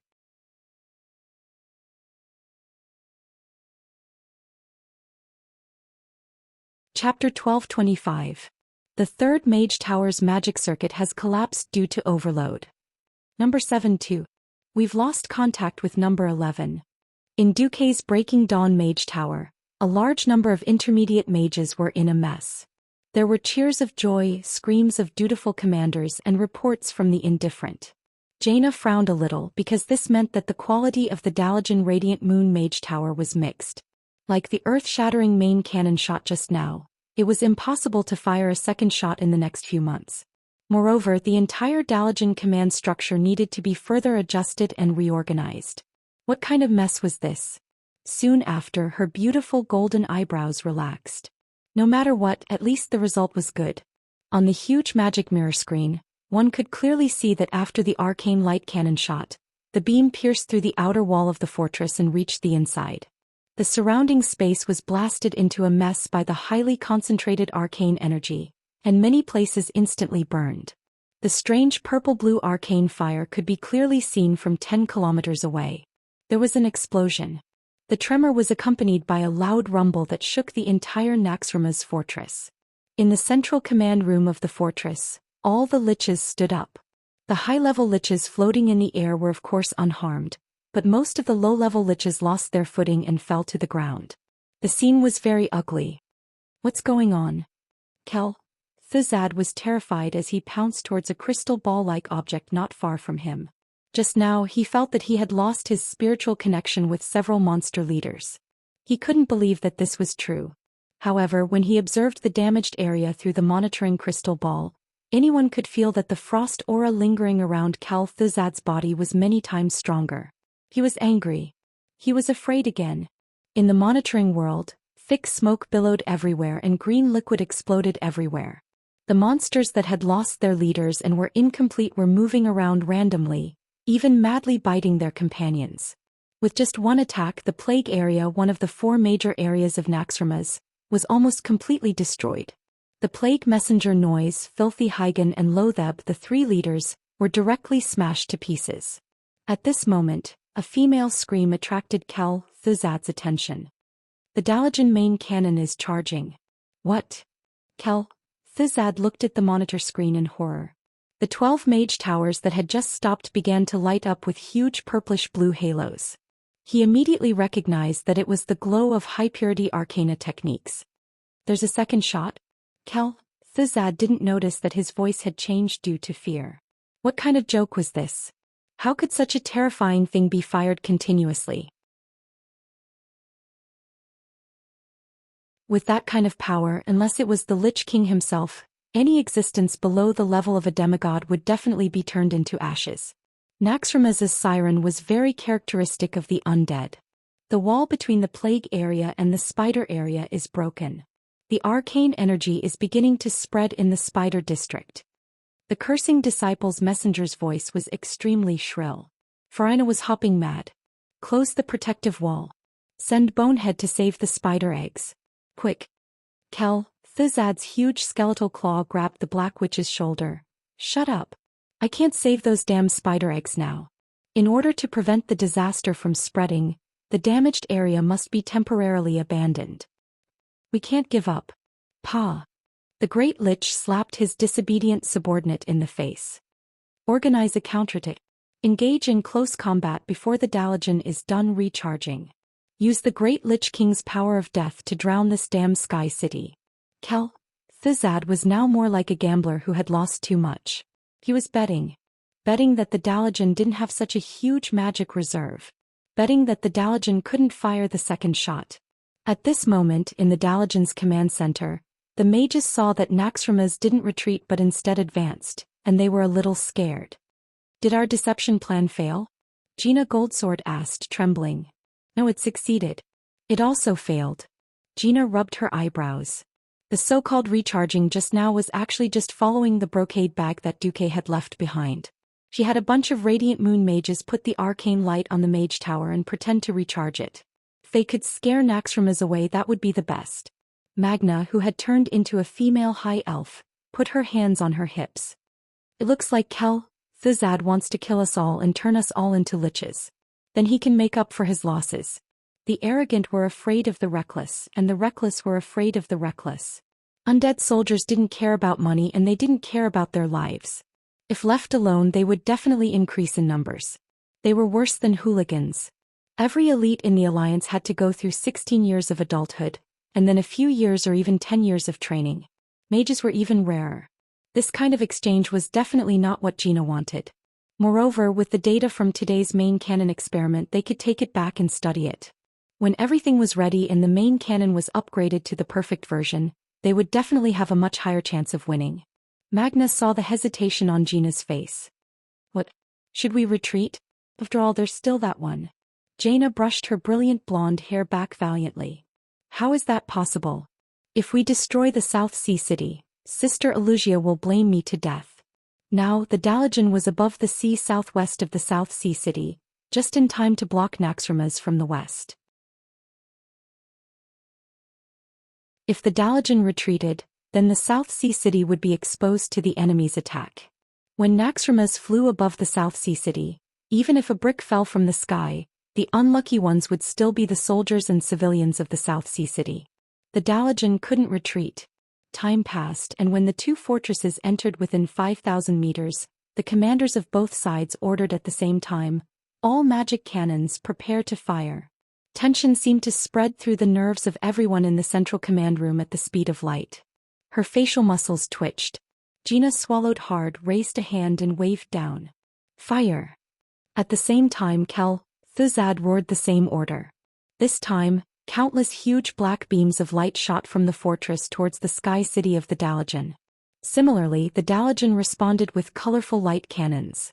Obviously, diverse elemental attacks were more difficult to defend against. And the Dalajan desperately put their shadow protection to the extreme to reduce their losses. The magic shield was not omnipotent. It could withstand the largest and lowest concentration of magic attacks, but it could not produce an effective defense against the penetration of a high concentration of magic beams. A large number of shadow cannons pierced through the shield like sharp needles and shot towards the first row of mage towers on the west side of the Dalajan, causing all kinds of explosions. Small black light bubbles quickly appeared and quickly disappeared. The Dalajan commanders could see this scene on the magic screen. Each shadow light bubble was equivalent to the energy waves caused by several steam tanks exploding at the same time, which meant that in this moment, the Dalajan had also lost hundreds of magic professionals.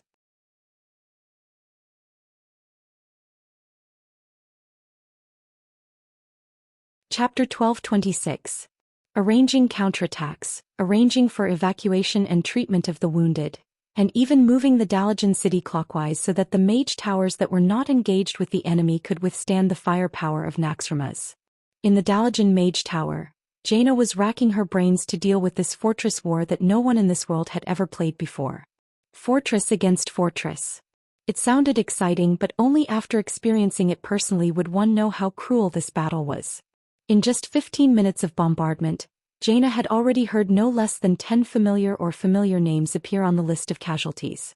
She clenched her fists tightly, trying hard not to let her voice tremble as she gave clear orders. Originally, this position was not hers. Duque could have completely dominated everything. But Duque gave this opportunity to her, and he even said it very nicely, "My journey is the sea of stars. I'll leave the defense of the floating city to you." This was not only a test of control, but also the cruelest test of her magic control. Because many times when the magic circuit of the Dalajan city was destroyed or blocked, she even had to personally go to the battlefield to solve it. Manipulating such a huge amount of mana made Jaina feel that something in her body was getting restless. Or rather, her magic circuit that had been sealed for a long time was yearning for a breakthrough, just as the two sky castles beyond the imagination of mortals were firing at full power, bombarding each other non-stop. A cultist messenger of Naxxramas suddenly exclaimed, "Something's approaching us. It's so fast. Not good. There's something above the clouds in the west." "What is it this time?" Thuzad screamed. "I don't know. The turbulence in the clouds affects our perception of soul power," another lich replied. "Shut up, I don't want to hear, I don't know. I want a judgment even if it's wrong." Thuzad roared a little hysterically. If I have to say what it looks like, it's a battleship." "What? Battleship? The kind of battleship on the sea?" That lich speculated unreliably, then pointed his sharp white finger bone towards the sky. If Thuzad still had a heart, he would have been scared out of his wits. Just above the clouds far to the west of Naxxramas, accompanied by a thunderous noise, a strange existence that could not be seen was breaking through the clouds like the wind and the waves. From afar it looked like a pot of boiled porridge, but something was coming out of the porridge. As if an invisible giant hand had pulled open the curtains of the dark room, when the clouds were rolling and spreading to the limit, a huge golden eagle head broke out from the clouds. Just right. The clouds dispersed in a split second, and an incomparably bright moonlight shone on the statue of a golden eagle that was the size of a house. What followed was a huge pointed metal head. Not only Naxxramas but also the officers in the South Sea who were watching through binoculars could guess what it was. It seems that the men my daughter chooses are always capable of doing things that exceed the limits of our imagination. Duke Berev joked that he was already the queen's daughter. Father. Alicia was embarrassed. As an old noble, as a knowledgeable old man, as the behind-the-scenes ruler of one of the largest ports in the Alliance, and as the operator of the largest maritime caravan in the Alliance, Duke Berev naturally recognized this thing. It was the bow of a ship. The bow of the ship was so exaggerated that he could estimate that what was about to appear from the clouds must be a giant ship. Tira's battleship could not be compared at all. No, even the former flagship of King Daolin could not have such a huge and somewhat vulgar bow. This could only be a super warship, and a super warship in the style of the dwarves. But how could the dwarves have a super warship that could fly in the sky? The only answer was that bastard lover Duque, who ate his daughter clean and did not pay for the ticket after boarding the ship. Well, who asked the Bear family to owe this kid Duke so much? The old Duke was already mentally prepared. Even if he had an illegitimate child, he would accept his fate. His gaze returned to the sky. The giant ship made a loud buzzing sound in the clouds as it broke through the clouds. Below the body of the ship, there were 8 tumbling tornadoes. The clouds that were thousands of meters long were pulled by it, as if they were courtiers welcoming the king on an inspection tour. There was not a single sail or mast on the huge body of the ship. The whole ship was like the most primitive river boat that only used paddles as its power source. However, under the so-called waterline, there were not paddles, but 8 huge propellers with diameters of at least 10 meters. The gales they stirred up provided the giant warship with a powerful levitation ability that had 4 decks. At the stern, 2 propellers the size of a steam tank provided the giant ship with unimaginable power to move forward and backward. Looking at the terrifying firepower arrangement of 32 cannons on each deck and 128 cannons on one side, Alicia facepalmed. I finally know what he did with the money I earned. Along with this huge ship, there were 2 smaller frigates that only had 4 propellers and strange sails that appeared in everyone's sight. Although they were the size of a first-level battleship, it was a pity that the first super warship was so huge that it completely overshadowed them. Almost as soon as they arrived, they turned the hull of the ship to form a slope. From afar, it looked like a 3-dimensional cannonball formation. On the flagship, Duque couldn't stop laughing. Ha! Giant warship. Cannons. This is a man's romance. I don't want to stay in that rigid floating city. Yes. You're absolutely right. Cheers to Skybreaker's first battle. Cheers. Duque suddenly realized that something was wrong.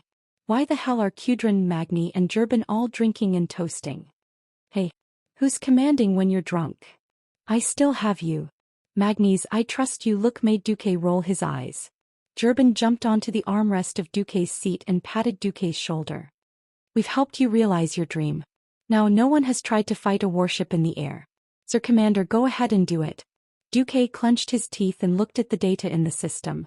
In his field of vision, there was a perfect parabola that extended from Skybreaker to Naxxramas after calculating the wind force and direction. Duque waved his hand and his voice was transmitted to the entire fleet through magic. Wind direction northeast by east, force 3. 3. All cannoneers pay attention to the simulated parabola.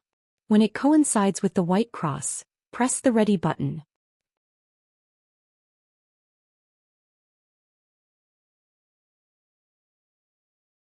Chapter 1227. In this era, firing a cannon was a skill that required a lot of personal experience. Only Iron Stove Castle, which had more raw materials than they could spend, could afford a group of cannoneers. Iron Stove Castle heard the following dialogue the most. Do you want to have sex tonight? Yes. Let's go to hell. So, it was often 2 teams of dwarf tank crews who drank a few pounds of wine first, and then, not sleeping in the middle of the night, ran to shoot wolves and rabbits with cannons, causing chaos in the whole of Don Maluo. Well, it was a one-night date, no problem. Not to mention that before Duque's transmigration, dwarves still used thick iron cannons without rifling. Even after Duque introduced the shooting elements and rifling and other concepts, the hit rate of the cannons was still impressive. It couldn't be helped. Before there were computers in the classic naval battles of the First and Second World Wars on Earth, except for shooting dead targets at close range, the hit rate did not exceed 10%. Those with a hit rate of more than 5% were already called godly cannoneers.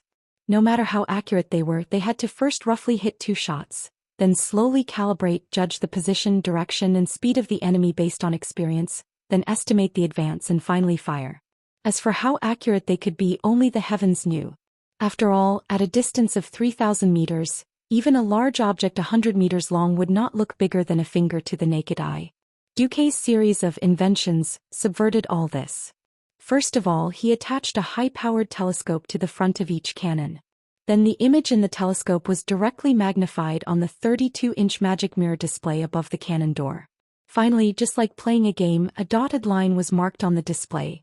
That was the simulated arc of the cannonball after setting the shooting elements. As long as the barrel was adjusted to coincide with the dotted line, then it would basically hit. When Duque's invention came out, it once again changed the entire war. It wasn't that the old cannoneers couldn't do it. With the help of the new system, they shot more accurately and fiercely, but the standard of qualified cannoneers had been easily lowered. New cannoneers only needed to go through 3 months of training to easily hit more than 50% of a fixed target with a diameter of 50 meters at a distance of 2,000 meters. Now the target was the huge floating fortress Naxxramas, which was measured in units of length and width in units of 1,000 meters. Even from 3,000 meters away, it couldn't be easier. Alright, I'll leave the first shot to you. Magni raised his glass high into the air. Duque pursed his lips, but he still raised his hand high. All fleets, listen up. Fire 3 consecutive shots. Afterwards, the Heaven Destroyer will move in a serpentine fashion. The Black Pearl will rudder fully to the left. The Flying Dutchman will rudder fully to the right. Pull the formation apart. As Duque's right hand chopped down fiercely, the entire Heaven Breaker began to fire its cannons from the bow. Bang, bang, bang, bang. At first, it sounded like muffled thunder coming from the horizon, but when the sound of the cannons became like firecrackers, from the bow of the ship to the stern of the ship that was 3 stories high, Duque still felt a little unbearable from the violent tremors that came from the hull of the ship, even though they had set up a soundproof spell in advance. This Super Heaven Breaker was clearly many times more powerful than the original version, and it had the typical bulky dwarven style. Every 155mm cannon had rifling, as well as a hydraulic and pneumatic recoil mechanism that was equivalent to Earth's World War II, to reduce the recoil. However, when the 128 cannons opened fire in succession, the powerful recoil still caused the entire Heaven Breaker to shift at least 50 meters to the left in midair. Including the 2 battleships, the 3 giant ships had a total of more than 200 cannons roaring in unison. It was a spectacular scene. Even if the chief high priest of the goddess of the moon Tyrant had personally activated Starfall, it wouldn't have such a scene.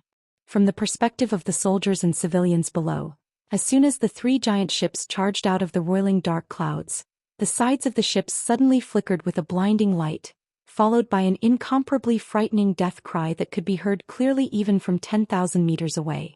When the cannonballs filled with the will of destruction crossed a distance of 3,000 meters, they ruthlessly smashed into the outer walls of Naxxramas.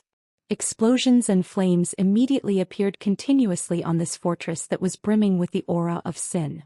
The fortress was on fire, but the fire wasn't too big. But flames were definitely not a good thing for this fortress full of undead. Thizad was so angry on this spot. What's going on? What's going on? Where did the Alliance get a flying control warship? Could it be that Archimonde, that trash, died on Mount Hydril and even lost his void warship? The roar of the Great Lich was destined to be meaningless. Duque, while confirming the results of the battle and the point of impact through his binoculars, seemed to mutter to himself, "It seems that Naxxramas really can't stop the cannonballs." As staunch supporters of giant ships and cannons, how could the dwarves' cannons only be 155mm so weak? Those 155mm rapid-fire cannons were also used for suppressive fire and anti-aircraft purposes. At the same time, they could also test whether Naxxramas' magic protection system was still effective. After all, nowadays even the great villains had learned to put a cannonball protection spell on the city walls and fortresses. The real killer weapon was, of course, the 3 triple turrets that Duque had installed on the ship. The caliber wasn't much, just a mere 460mm. To the crazy dwarves, they even thought that the caliber was too small. It was just that the craftsmanship wasn't up to standard and the recoil was too crazy. If they wanted to install it on a flying warship, this was already the limit. It wasn't that they didn't have cannons with a larger caliber, but the problem was that the ship's keel couldn't take it. Magni could only reluctantly agree to install the 460mm triple turrets. When Duque ordered the main cannons to open fire, in just 3 or 4 breaths' time, a deafening roar came from the heaven breaker. That was the roar of the main cannons firing at full power. 1, 2, 3, 9. A total of 9 golden beams of light pierced into the dark and evil giant fortress like sharp blades. The hard outer layer of the fortress took most of the damage from the previous bombardment. This time, facing the bombardment of the 460mm giant cannons, the outer layer of the fortress that had been ravaged time and time again finally couldn't take it anymore and exploded. Previously, they were still worried that the Alliance would send troops to land, so Thuzad sent a large number of undead creatures to the outer layer of the fortress. In the end, these undead were all unlucky. Skeleton soldiers, flesh structures, and the like were instantly blown into pieces, flesh flying everywhere. The gargoyles that were just about to attack were easily pierced through by the gravel from the explosion or directly through their bodies. They screamed and howled as they fell from the sky. The huge abominations were blown into rotten tomatoes and dirty blood rained down. Thuzad had been saving up for many years, preparing to use the undead army to conquer the entire world of Azeroth. In front of the terrifying cannon fire, they painfully and helplessly walked into the abyss of destruction. Duque couldn't stop laughing. Fire the cannons, fire the cannons, fire the cannons. Fire all the cannons. Blast them.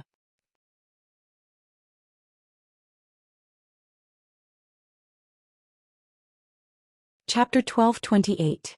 The Great Lich King is the sky of this world. He is the land of this world. Everything in this world will eventually return to the embrace of death. Death is your only home. During the time when Naxxramas was wreaking havoc on the land, the power of the cult of the damned once again rose, seducing many people with weak wills into the cult. Seeing the terrifying fortress in the sky that no one could keep in check, many people were in despair. They joined the cult of the damned as lowly people and became the slaves of the Lich King as living people. However, would they regret what they saw today? At this moment, the Dalajan city had already turned almost half a circle clockwise. After removing the illusion in front of him, Thuzad was about to go crazy. This was because, to the north of the sky city of the Dalajan, there was something completely different. More than 3,000 large cannons were arranged according to the slope of the sky city, as dense as a primeval forest. These terrifying steel creations had nothing to do with the magic capital of the Dalajan. This was the most surprising thing. It was only at this moment that Thuzad understood that everything was a trap. First, they used the Dalajan's magic to deceive the Scourge army into turning all their defenses to the magic side. Then they forcefully broke the shield and switched to downright physical attacks. This series of tricks completely trapped the Scourge army. The dignified Sky City, of course, couldn't just install something as soft as 460mm cannons. Since there was Duque, the commander of the Alliance and the temporary chairman of Kirin Tor, naturally no one would have the ability to oppose the dwarves' cannons being stationed here. 3,600mm cannons, this was the ultimate answer that the dwarves handed over. This was an upgraded version 7.0 based on the small steel cannon from the second final battle at the Dark Portal. It could be said to have no limits, and the thickness of the barrel alone was more than 1 meter. The entire barrel was 25 meters long, and the total combat weight of the cannon exceeded 100 tons. Because the barrel was too simple and violent and the size and weight of the shell was too terrifying, there was no way to install a brake. As a result, in order to prevent the ground from collapsing, they had no choice but to install a floating magic circle and a water elemental mount that was similar to a hydraulic device under the base of the cannon. Fire the cannons, blast his mother. For a moment, Thuzad felt that something was wrong. He directly teleported outside the fortress and activated cannonball protection, using his Breaking Dawn magic power to deflect most of the cannonballs. Unfortunately, there were just too many of them. The trajectories of the bullets were strange and they flew in all directions. Some of them fell into the sea on their own, creating a terrifying water column that was more than 10 meters tall. Sometimes, if you blocked it, it would be extremely metaphysically tilted to the side and explode on top of Naxxramas. When a mortar shell weighing more than 4 tons hit Naxxramas, it gave the undead only one feeling: the sky was falling and the earth was cracking. Under the fearful gazes of all the undying, the black speck flying out from the Dalajan was rapidly growing in size.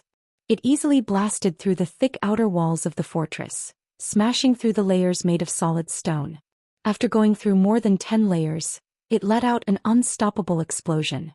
In every room, in every hall, the undead creatures on the floor slid down as the floor collapsed.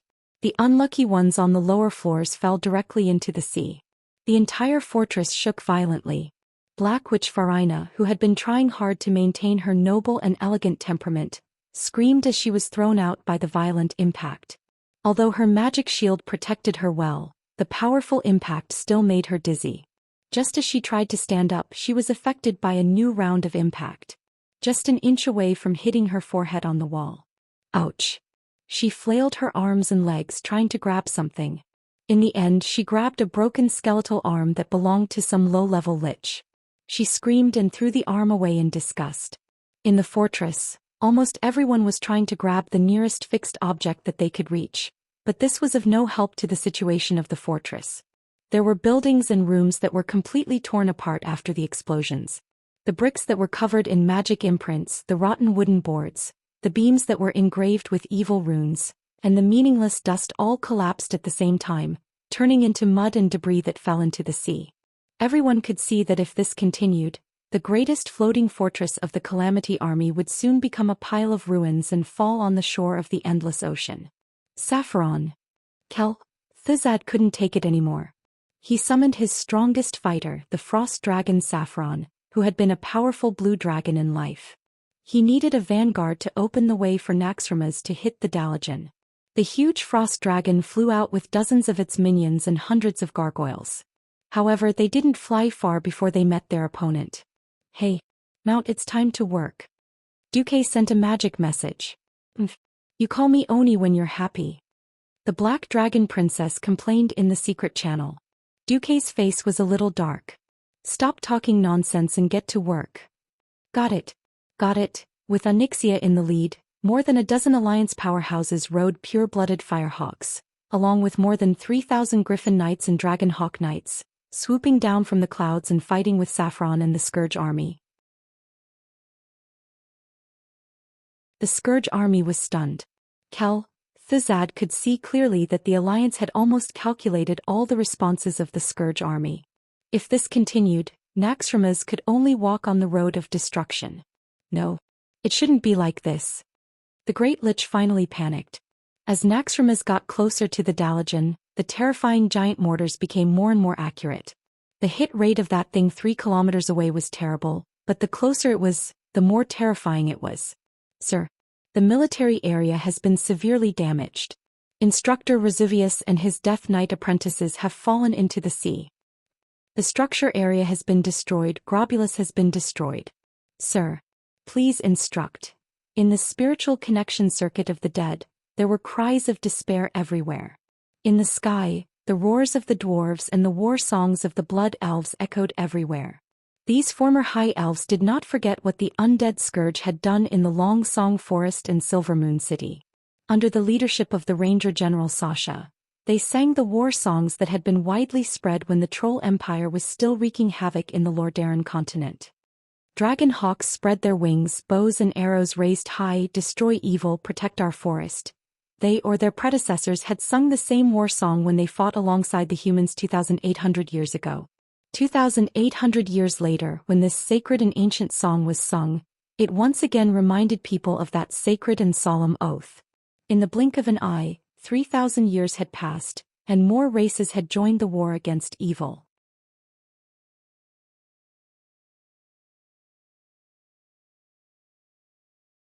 Chapter 1229. The sky-breaking plan was to break the rule of evil in the sky. Whether it was humans, elves, or the major races of the Alliance and Horde, none of them had the ability to soar in the sky. Over the past few days, the evil fortress of the undead Naxxramas had been harassing them like flies. If they were strong, they would be harassed. If they were weak, they would be destroyed. Which race, which kingdom, which clan did not have a stomach full of anger? The rice in the farmland was once again infected by the plague. The the green trees in the forest withered, and even many herbivorous animals like rabbits began to bite people.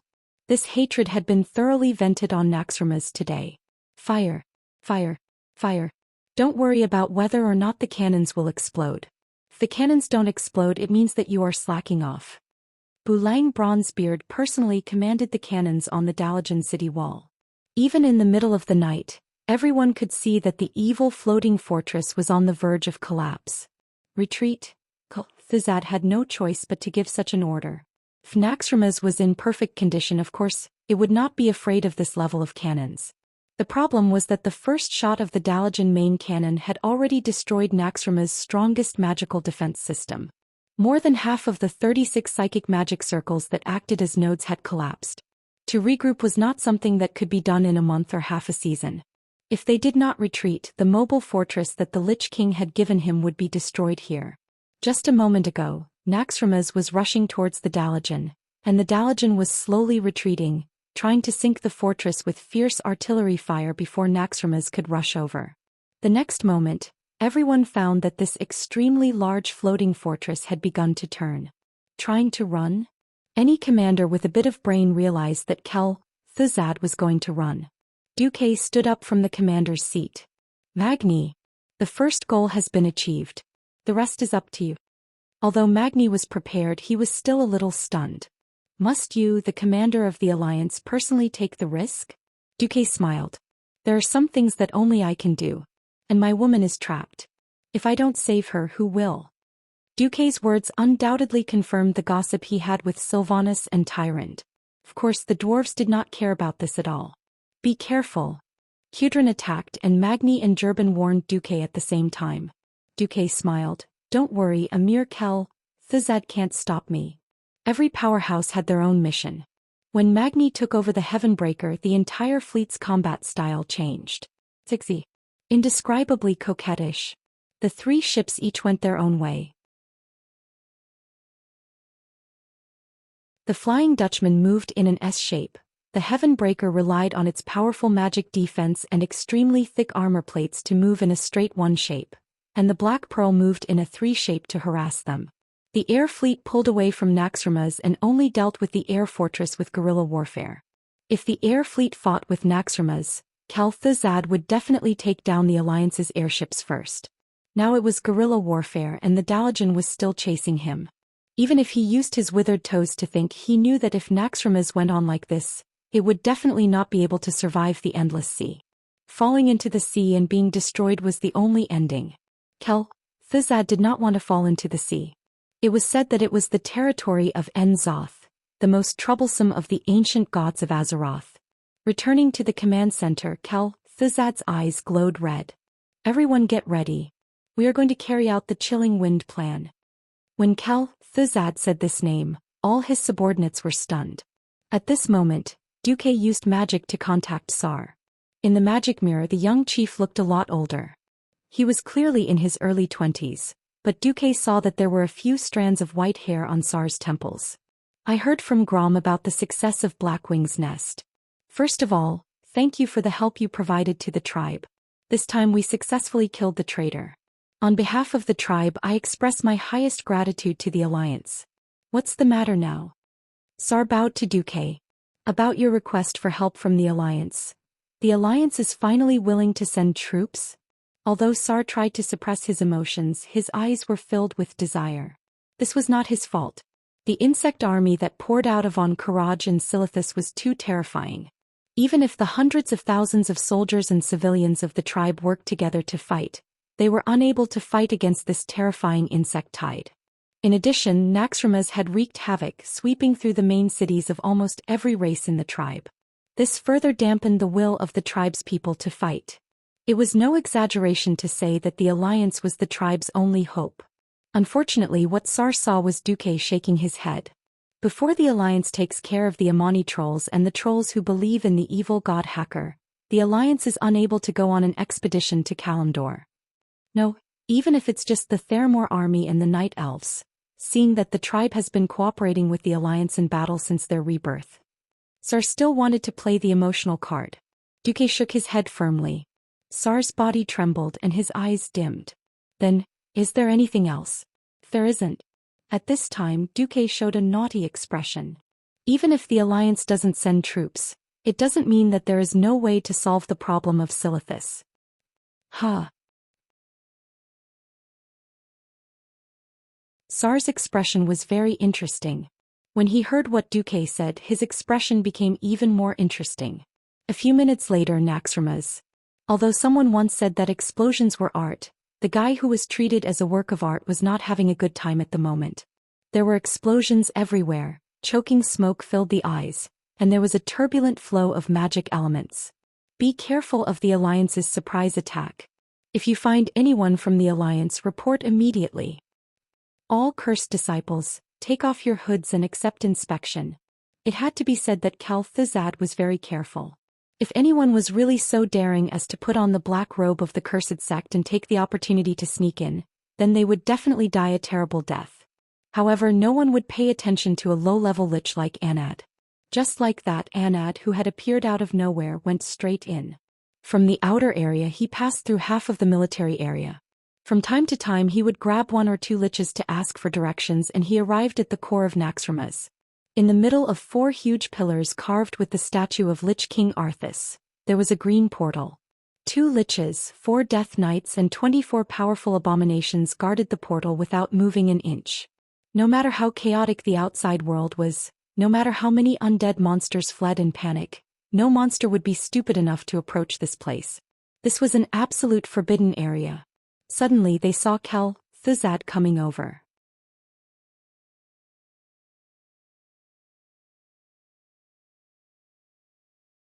Chapter 1230. Sir. Why are you here? The leading lich was very surprised by Calthazad's appearance. In his imagination, a big shot like Calthazad should be sitting in the central core. Why would he come here? Do I need you to ask about my affairs?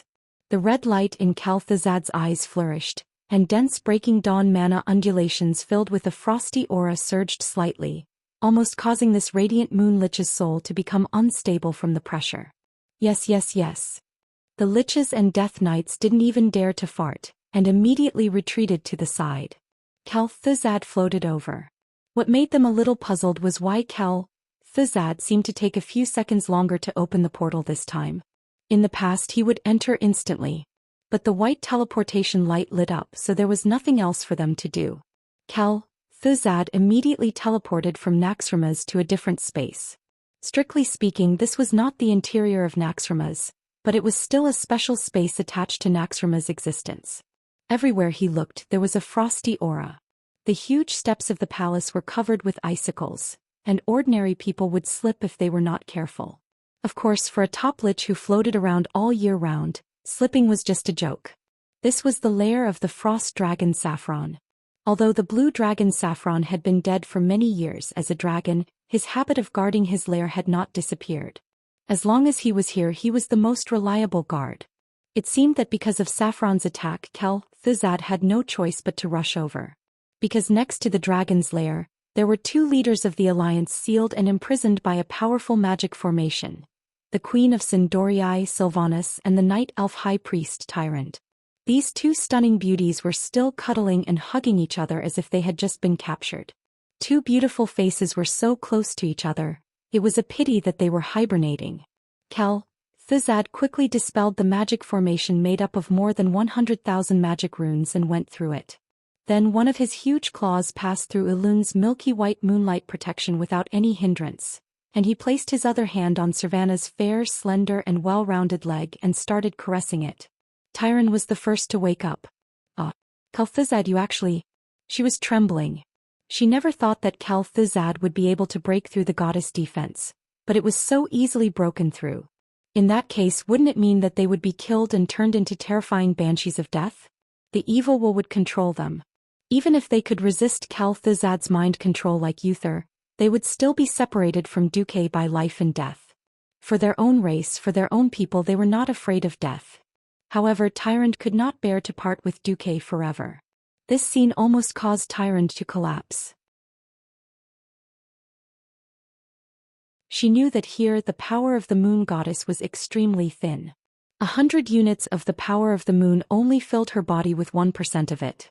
However, at the most critical moment of her life, Tyron did not hesitate to chant an incantation and find a way to move her body, which was already weak from hunger, to attack Cal Thazad. Rangers and priests were not good at close combat, but liches who were born as mages were even worse. This was Tyron's last desperate attempt. Just as she was about to stab Cal Thazad's head with her dagger, an even more unexpected scene appeared. At the same time, another Cal Thazad appeared at the gate that Cal Thazad had entered. Ah! Tyron let out a cry of surprise, and her already slow movements became even slower. Two Cal Thazads. What the hell was this? Not only was Tyron shocked, even Cal Thazad at the door was shocked. He also did not expect that there would be an identical version of himself here. Whether it was appearance, aura, or even magic and soul fluctuations, they were all exactly the same. How was this possible? He subconsciously asked, "Who are you?" "Me. Of course I am Cal Thazad." With his back facing the door, Cal Thazad, who was touching Queen Sylvanas' thigh, flashed to the other side and shamelessly used his other claw to grab Tyron's Mount Hygel. This action caused Tyron to let out a cry of surprise. Suddenly, Sylvanas slowly woke up and said, "What are you screaming for? If it's not that perverted Duque, would a lich without that thing touch us like this?" Tyron was stunned. After the shock, she suddenly realized that this technique was very familiar. And that touch, it was definitely not Bones. In the next moment, the lich who was hugging the two women who should have been Bones, began to remove his illusion disguise, revealing a dirty Duque. Duque completely ignored Cal Thazad and turned to Queen Sylvanas, asking seriously, "How do you know it's me?" The weak Queen Sylvanas rolled her eyes at Duque. "Who else would come up and touch my leg besides you?" "Good answer. I didn't dote on you in vain." Duque lecherously kissed Queen Sylvanas. At the side, Tyron was both happy and shocked. She had originally wanted to kiss Duque, but thinking of the strong enemies around, her clear eyes inevitably clouded over. "Duque, you shouldn't have come." "Then I did. Are you happy?" Duque smiled cheekily. "I am happy, but..." Without another word, Duque kissed her back. At this time, Cal Thazad, who was at the door, could not help but let out a sneer like a night owl. "Hee, she's right, you shouldn't have come. I thought this was the day of the Scourge's setback, but in the end we still won. Hee. As long as I kill you, the Great Lich King would gain yet another powerful lich subordinate. And two not bad banshees." "Ah." Cal Thazad's words caused Tyron to tremble a little. Strangely, Sylvanas was indifferent. Tyron suddenly realized this and immediately understood. She allowed Duque's big hand to continue doing evil. Because it was time for Duque to perform. Sure enough, Duque faced the sky at a 45-degree angle, showing Cal Thazad his two big nostrils. Then, as expected, he snorted. "Fool, do you really think that just because I came to your stronghold you'll be able to defeat me? You plot against my subordinates and women, and I'm also plotting against you. Perhaps in terms of undead magic I'm not as good as you, but in terms of spatial magic, you're not even worthy of carrying my shoes."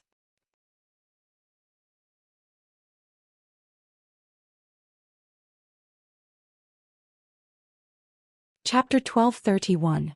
Duque's words immediately reminded Cal Thazad of something bad. But as soon as he finished speaking, the entire fortress shook violently. Without giving Cal Thazad a chance to react, the next moment, the entire Naxxramas began to teleport. Outside, when the frost dragon Saffron began to withdraw, the Alliance felt that something was wrong. Now that they suddenly saw a huge portal halo covering Naxxramas, the Alliance warriors were in an uproar. "Charge. Catch up. Don't let these undead monsters get away.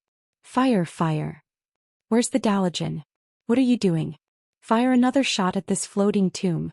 There were curses everywhere, and the entire Alliance's magic communication network was full of calls to the top to find a way to keep Naxxramas. Everyone was holding their breaths. Now that they had finally formed a siege and the Alliance had the upper hand, they actually saw a cooked duck about to fly away. Who could bear this? At this moment, 3 signal flares suddenly rose above the Dalajan. They spread out in a circle at a higher altitude, accompanied by a special light effect. It was very beautiful, red, yellow, and blue. "This is the retreat signal." Every dwarf griffin knight and elf dragon hawk knight were dumbfounded when they saw this signal. Not only the Dalajan but on the Skybreaker the same signal flares rose. It was actually a unanimous order from the Alliance's top brass to retreat. No matter how unwilling they were, since they wore the badge of the Alliance, they were soldiers of the Alliance and the orders of the Alliance military were absolute. If they disobeyed orders, even their own king could not protect them. On the first day of joining the Alliance army, every soldier was repeatedly told and emphasized this point by their country's generals. The Alliance Air Force reluctantly retreated. Not only the Air Force but the Dalajan was also in an uproar. A large number of mid-level and high-level mages surrounded the headquarters, demanding an explanation from Jaina. Why did you give up the pursuit? We should have let the Dalajan crash and fight those disgusting undead monsters. Under the turbulence of the crowd, Jaina's voice was almost drowned out. Everyone was talking at once. No, it was simply 3,000 ducks making a fuss. Jaina was getting more and more frustrated and furious. She had wanted to persuade these hot-headed fellows, but these fellows who had forcefully advanced to the Radiant Moon realm had the nerve to point their fingers at her, almost poking her face. Gianna was very unhappy. Wasn't this a slap in the face? No. This was already trampling on the field, rubbing Gianna's face against the ground. These fellows took advantage of the fact that this was a Dalajan that only looked at magic power levels and ignored her status as a queen, putting themselves in the realm of magic and thinking that they could reason with her as equals. Suddenly he felt indignant. As the disciple and partner of the most powerful wizard, Duke Marcus, Jaina was under a lot of pressure. Especially after Luo Ning became a Breaking Dawn Great Wizard, she felt even more pressure. Although she was younger than Luo Ning, she had already reached the peak of a Radiant Moon Mage in terms of physique, intelligence, experience and even accumulation. However, she just couldn't cross that final threshold. Luo Ning had been lost in a different dimension, and Duque had become the chairman of the Kirin Tour. No one had any objections. Many Radiant Moon mages were unhappy that Duque had left the Dalajan in Jaina's hands. This directly led to the current scene of everyone berating her. Depressing. Accumulating anger. Then, Jaina suddenly thought it through. Without any warning, a powerful aura of ice suddenly blossomed in the Wizard Tower's command center. This aura was so pure, so oppressive. Even if the essence of this power was ice, it was as eye-catching as a lighthouse in the dark. The command center, which had been in chaos just a moment ago, suddenly became deathly silent. For wizards, the difference between each rank was like the difference between heaven and earth. In every era, there were thousands of wizards who were stuck at the threshold of advancing, unable to advance their entire lives. This was especially so for Breaking Dawn. In the Dalajan's 2,800 years of history, there had been no Breaking Dawn wizard presiding over half of it. At first there was Antonidas, then Duque and then Luo Ning who had inherited Duque's legacy. They had thought that the Dalajan was already lucky enough. Who would have thought that at this seemingly random moment, there would be another Breaking Dawn wizard? Sir Proudmoore. You've become a Breaking Dawn wizard? Great Astromancer Solarian asked cautiously in a soft voice. Yes, that's right. Jaina was in high spirits. She flung her long golden hair, looking very confident. How did you advance? It's nothing. I suddenly thought it through and advanced. Jaina said it lightly. In fact, the most important thing was that Duque had let her take charge of the Dalajan's main magic cannon. While she was controlling the terrifying magic cannon, she gained unimaginable experience in terms of understanding and manipulation of magic power. This was the key to her advancement. However, she still felt a little regretful. This was because she had used her understanding of the arcane element on her frost element. She had advanced to Breaking Dawn as an ice wizard, unlike Duque who had advanced with all his elements. She was single-minded while Duque was single-minded and all-round. In the future she would definitely not be able to match up to Duque. Of course, this was enough to make everyone around her jealous. Those who had dared to reprimand Jaina just a moment ago were now as quiet as cicadas in winter. They were afraid that Jaina would remember them and make things difficult for them if they breathed too loudly. A Breaking Dawn wizard. Just thinking about it made them wet their pants. As a queen, she naturally had the aura of a queen. Jaina waved her lily-white hands. As a commander, if you can't even maintain basic calmness, how can you get your subordinates to fight calmly? Will everyone be hot-blooded, then fall into the Calamity Army's trap and die, becoming Arthas slaves? Jaina's words implied that these fellows had no talent. Fine. Those fellows who had wanted to gain some popularity would never be able to stay in the Kirin Tor parliament for the rest of their lives. After scolding her subordinates, Jaina said, "All of this is part of the Alliance's plan. We are going to run to Naxxramas. As for where to go, everyone will know soon enough." In Naxxramas, Thuzad was going crazy. His so-called Cold Wind plan was the top secret of Naxxramas. If Naxxramas could not hold on, it would activate the power left by His Majesty the Lich King and teleport the entire stronghold to Northren's Ice Crown Fortress through the predetermined space coordinates. But now that the teleportation was over, Duque and the other two had run away. The stronghold had somehow lost its ability to float and began to fall at high speed. Through the magic mirror, Thuzad saw the yellow sand outside.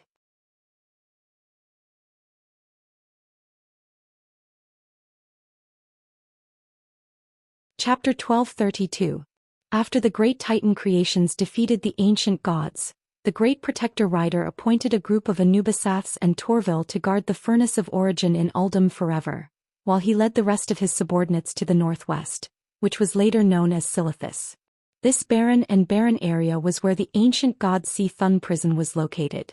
Lei led his assistants to expand the prison, and in the end, it became the sturdy Ankh-Kiraj fortress. After completing all of this, the Great Protector ordered the remaining Titan creations to guard this fortress. The Anubisaths were the Great Titan creations. After the fall of the Dark Empire, these Titan creations along with Torvil carried out the Great Protector Rider's order to guard Si-Thun's prison forever, Ankh-Kiraj. However, in front of the insect army led by the ancient god General Kishix, the Anubisaths could not escape the fate of being enslaved. As time passed after the end of the war with the Troll Empire, the descendants of the Akur insect people hid underground. As for the ferocity of the insect swarm deep underground at this moment, the entire Azeroth had probably forgotten about it. A member of the insect swarm, the Akur insect people, had long spread out in the ancient Ankh-Kiraj fortress. This magnificent fortress was originally the prison where the protectors imprisoned Si-Thun. However, in the lifeless sandstone corridor of Ankh-Kiraj, only the insects were sleeping within.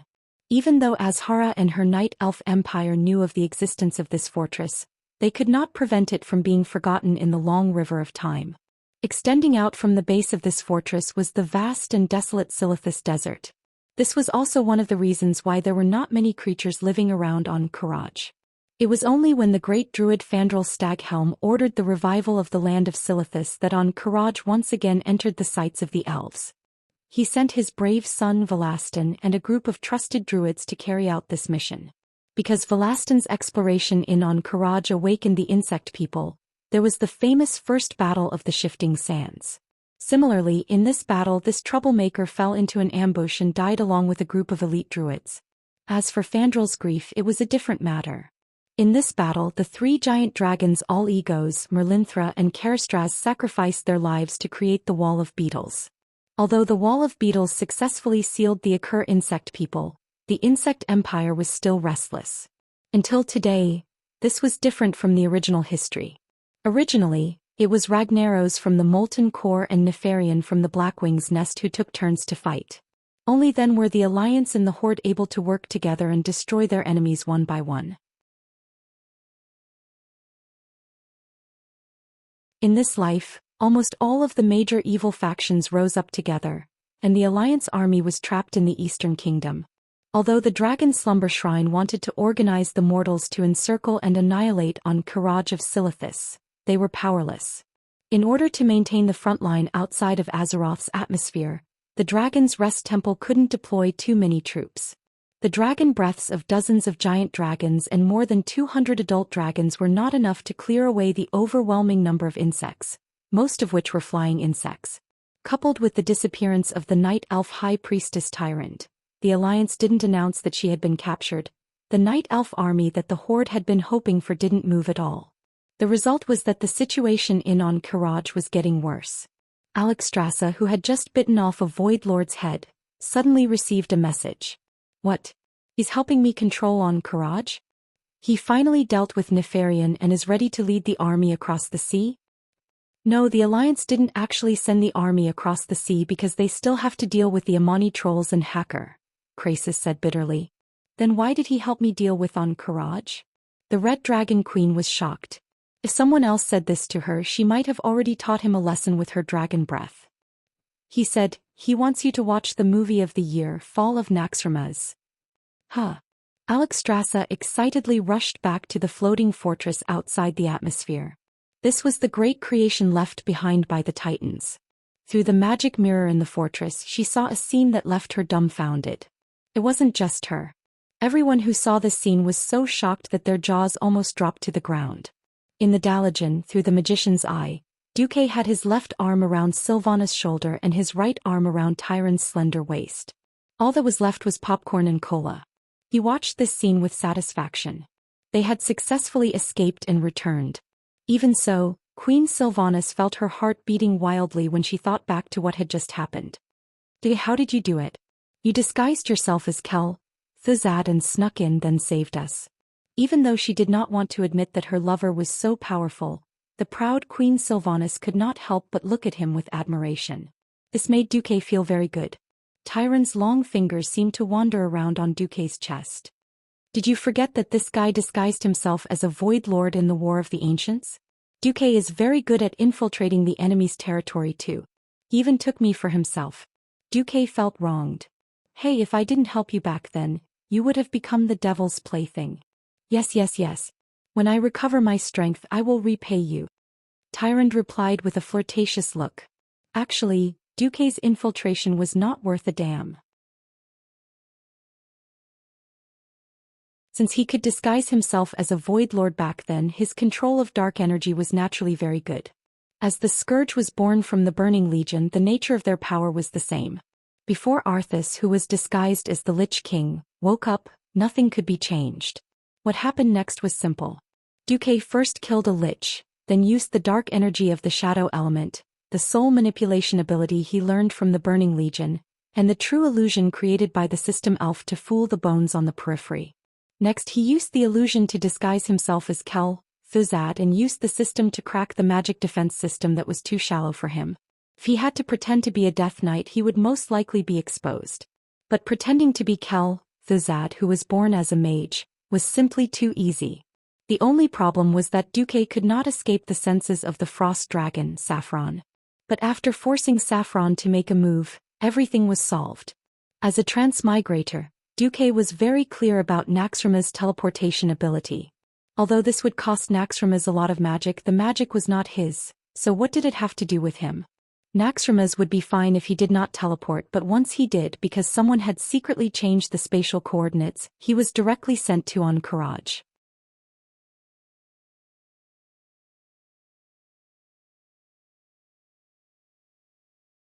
Chapter 1233. This day was the day of suffering for the Encourage insect people. What was supposed to be a good hunt turned into a disaster. In the sky above the Encourage temple, an incomparably huge man-made object passed through the void and appeared above the temple. For the insect people, this was not a pleasant thing. Because as soon as this huge sky fortress appeared, the sky was filled with dust, broken tiles, and huge broken pieces of buildings that fell from the sky like rain. When the huge fortress completely appeared in the sky, it almost covered half of the Encourage temple. What made the insect people even more infuriated was the enemy's provocative airborne attack. A large number of undead fell from the sky. As long as they didn't fall into meat paste, even if they only had half of their bodies left, even if they dragged their spines, the zombies would still wildly attack all living things. Their targets naturally included the giant beetles. These strange insects with 4 legs, angular bodies, and mouths like scythes were actually the Vecnus warriors of the Encourage insect people. The Vecnus warriors were quite large. Every insect warrior was the size of a small car that Dubo had used before he transmigrated. Perhaps 100 zombies wouldn't be able to kill a Vecnus warrior, but as long as they surrounded and killed an insect, that insect would quickly turn into a zombie and attack its former companions. This easily angered the insect people's commander. They immediately sent out giant dog-headed guards that were as tall as a 10-story building, the Anubisath Sentinels. In contrast, other large undead creatures began to fall from the sky, such as abominations and the even more exaggerated stitched behemoths. They also angrily attacked the Anubisath warriors. As a result, the battle began to escalate before the leaders of both sides could stop it. In fact, if anyone could control their own soldiers, they would know that this was a misunderstanding. Unfortunately, none of the leaders had the luxury to do so. On Karaj's side, most of the leaders were in deep sleep. On Naxxramaz's side, the aftermath of the explosion didn't stop with the teleportation. In other words, it was because of the teleportation that it intensified. This was an incomplete teleportation. No normal teleportation would be so messy. At the moment of teleportation, 2 different coordinates would be used. The result was that the teleportation encountered a terrifying spatial crack. The leader of the construction area, Glass, is severely damaged. Only half of his body is left. He can't fight. The levitation system has failed. We're falling. The voice of the cursing disciple sorcerer who was in charge of making the report reminded the other undying of the screams of a chicken before it was slaughtered. Reboot the system. Kel, Thizad shouted as he rushed back. No. There's no response. Something seems to be blocking the soul transmission. Kel, Thizad personally rushed over and directly invaded the control circuit with his spirit. Almost instantly he discovered that the originally unimpeded soul control system had been tampered with. In the suspension system, there was a powerful will that was no less powerful than his entangled there. The entire stronghold was falling, but the willpower was too strong for him to forcefully unlock it. He could only try to touch it and see what kind of encryption or puzzle lock it was. Excuse me, what is 1 + 1? In Cal Thizad's sea of consciousness, Duque's voice, which he hated to the extreme, sounded frivolous. 2. Cal Thizad did not hesitate. Wrong. If you put 1 and 1 together, it's obviously 11. The will left behind by a certain person was acting shamelessly. Cal Thizad didn't give up and tried again. Excuse me, what is 1 + 1? Duque's voice was full of seriousness. 11. Cal Thizad answered decisively. Wrong. The first time I asked you, I was teasing you. The second time, didn't you notice that I was using a serious tone? Cal Thizad suddenly wanted to kill someone. Excuse me, what is 1 + 1? Cal Thizad noticed that Duque's voice was as serious as the second time. So he answered decisively, 2. Correct, please use gold box conjecture to prove it. This time Cal Thizad went berserk. Prove your sister. What is gold box conjecture? What the hell is this? You're clearly playing with me? As if to confirm Cal Thizad's thoughts, Duque's voice appeared again, full of ridicule. Yes. I'm playing with you, so what? Bite me if you're not convinced? Without any explanation, Duque's will that was left in the control center suddenly launched a terrifying mental attack on Cal Thizad. Gathering together, it was a mind blast that went straight into Cal Thizad's mind. Ooh.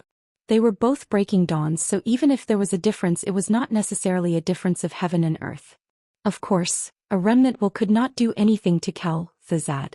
Delaying for time was not a problem.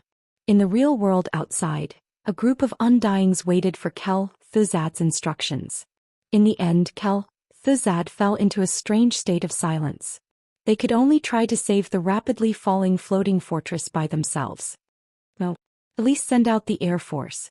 Open up the gargoyle's attack path. Black Witch Farina screamed. Perhaps what she did was right. However, under the acceleration of gravity, a huge fortress weighing tens of thousands of tons suddenly fell from a height of 1,000 meters. This was no different from throwing a terrifying tactical nuclear bomb equivalent to 10,000 tons of TNT on top of the Karaj temple. The top of the huge temple, which was full of reliefs, was completely torn apart with a sharp roar. The bricks and pillars that had stood tall in the desert of Silithus for who knew how many centuries broke and collapsed one after another. They fell to the ground and were crushed into powder by an even stronger impact. The Karaj temple, the superstructure that had imprisoned the ancient god Si-Thun for more than 25,000 years, turned into ruins in a matter of seconds. The impact stirred up sand and dust, covering the entire sky of Silithus. Amidst the shattered stone shards, there were also countless insect limbs. After an unknown amount of time, the dust that had been stirred up finally settled down. When the dragons and other forces used their telescopic magic to spy on the area, they found that the Ankh-Karaj temple had disappeared. In its place was only half of Naxxrama's. Of course, this was not the end. This was because the core of the Ankh-Karaj temple was not on the surface at all. Stimulated, countless beetle guards rushed out from every corner of the temple, madly crawling towards the undead fortress that had destroyed their holy land. Similarly, as long as it was an undead creature with a relatively intact body, they mercilessly fought against the incoming beetles. An earth-shaking uproar followed. Whether Kel, Thizad and Si-Thun were willing or not, they had no choice but to become mortal enemies and had to fight until only one side was left.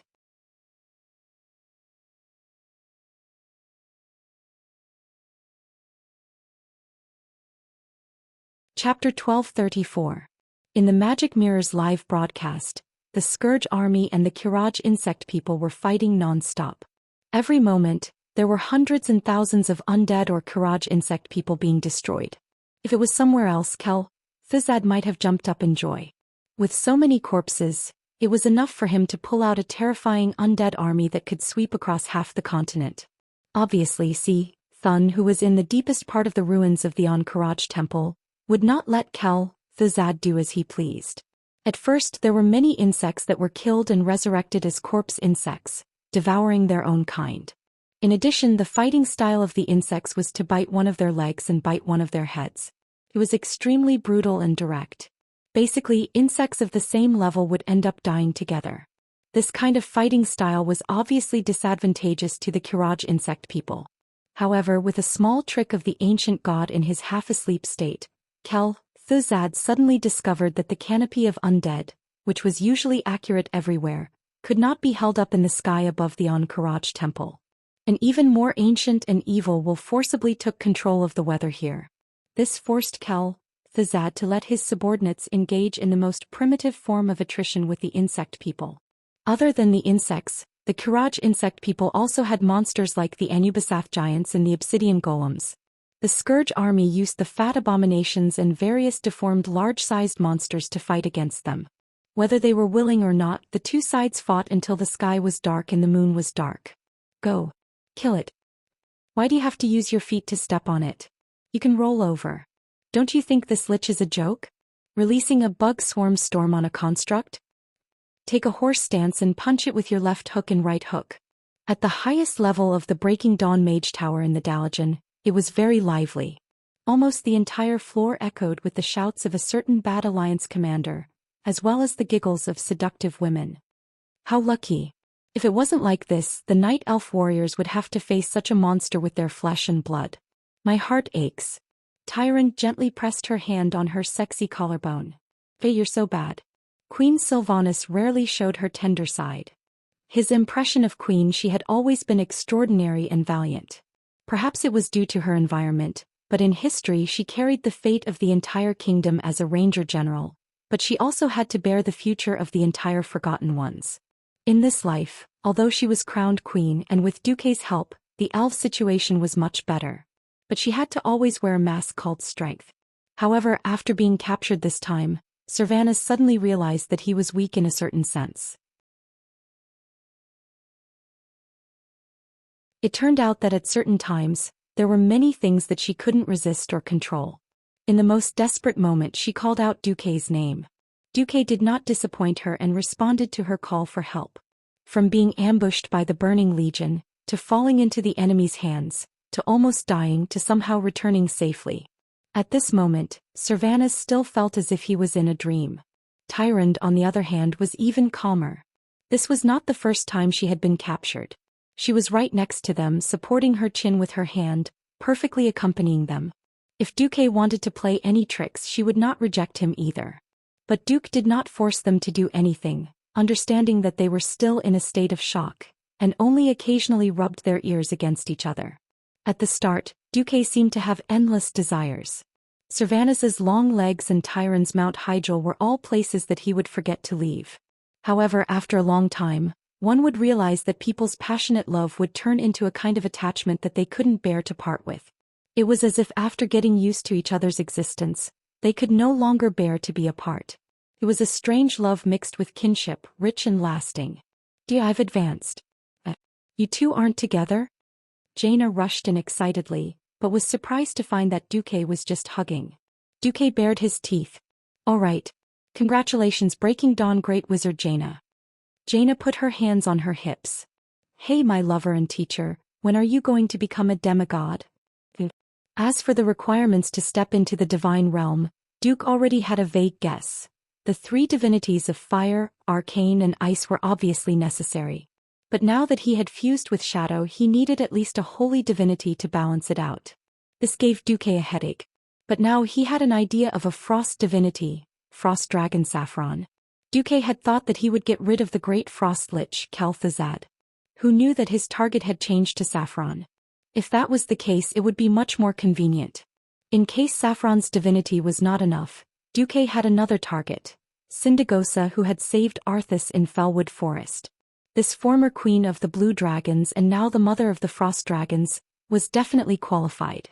However, with the entire Ice-Crown Citadel forcibly sealing itself in 10,000 years of ice, Duke had no way of finding trouble with Sindagosa. As for the holy divinity, the only one Duque could think of was the Naru of the Outland. Divinity was a very precious thing. If it was the one in Shotrath City, it was not impossible to achieve his goal through negotiation. The only problem was arcane magic. Duke couldn't figure out where he was going to get the divinity of the Arcana system. However, he could only cross the bridge when he came to it. At this moment, seeing Jaina wagging an invisible tail with an expression that said, "Praise me quickly," Duque smiled. "Don't you want a reward? Come. Let me give you some pointers on the flow of magic in the ORZ position." Jaina's face instantly turned red. Even though she was hesitating, she still obeyed. Putting aside Duque's nonsense, Duque played hard this time, forcing the Scourge Army and Thun to fight each other, which greatly reduced the pressure on the Alliance and the Horde. The Horde was able to catch their breath. Without the harassment of the flying insects, Thrall was able to successfully complete the work of disaster relief and organizing the troops. This time Thrall gave a clear answer. If the Alliance can send 100,000 troops, the Horde can send 50,000 warriors to attack on Karaj and Silithus. After the Alliance got rid of Ragnaros and Nefarian, Duque gave the important task of dealing with Hacker to William. He brought a group of people and rushed over to support Aurelia. While Queen Sylvie and Tyrande were resting, Duque went to visit old Mograine. Duque could hardly recognize Mograine.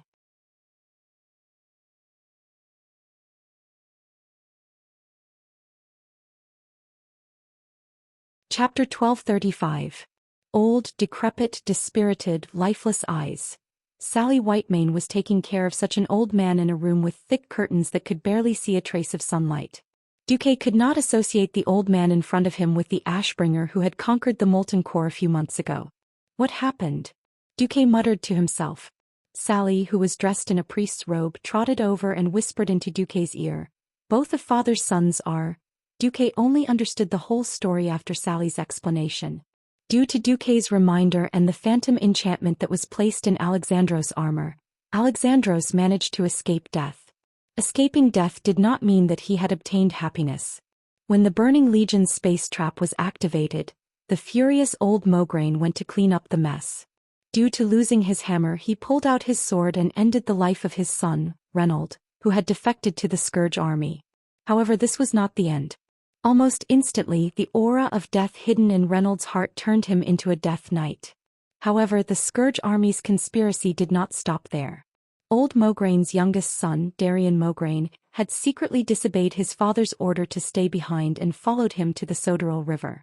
At this time he did not see the scene of Reynold's sneak attack on his father. Instead, when he turned around, he saw his father kill Reynold with his own hands. Darian did not know the ins and outs of the matter, but seeing his father kill his brother with his own hands, he was even more confused. At this time, the spy who brought him here revealed his true face. The undying assassin. He easily killed the confused Darian and brought his body back to the Scourge Army, turning him into a Death Knight. Within a day, of his two sons who could have inherited his legacy, one rebelled and was killed, while the other was killed by a sneak attack. Both of his sons, who were originally paladins, suddenly became Death Knights. For an old paladin who had fought for Rotterdam his whole life and fought against the Scourge army for 6 years, nothing could be more shocking than this. It was obvious that the physical injuries were secondary. The mental trauma was the key. Sally's eyes were red and she looked as if she was about to cry as she said, "Ever since that day, foster father has barely eaten or slept. I don't know what to do either." Duque looked at Sally and sighed deeply.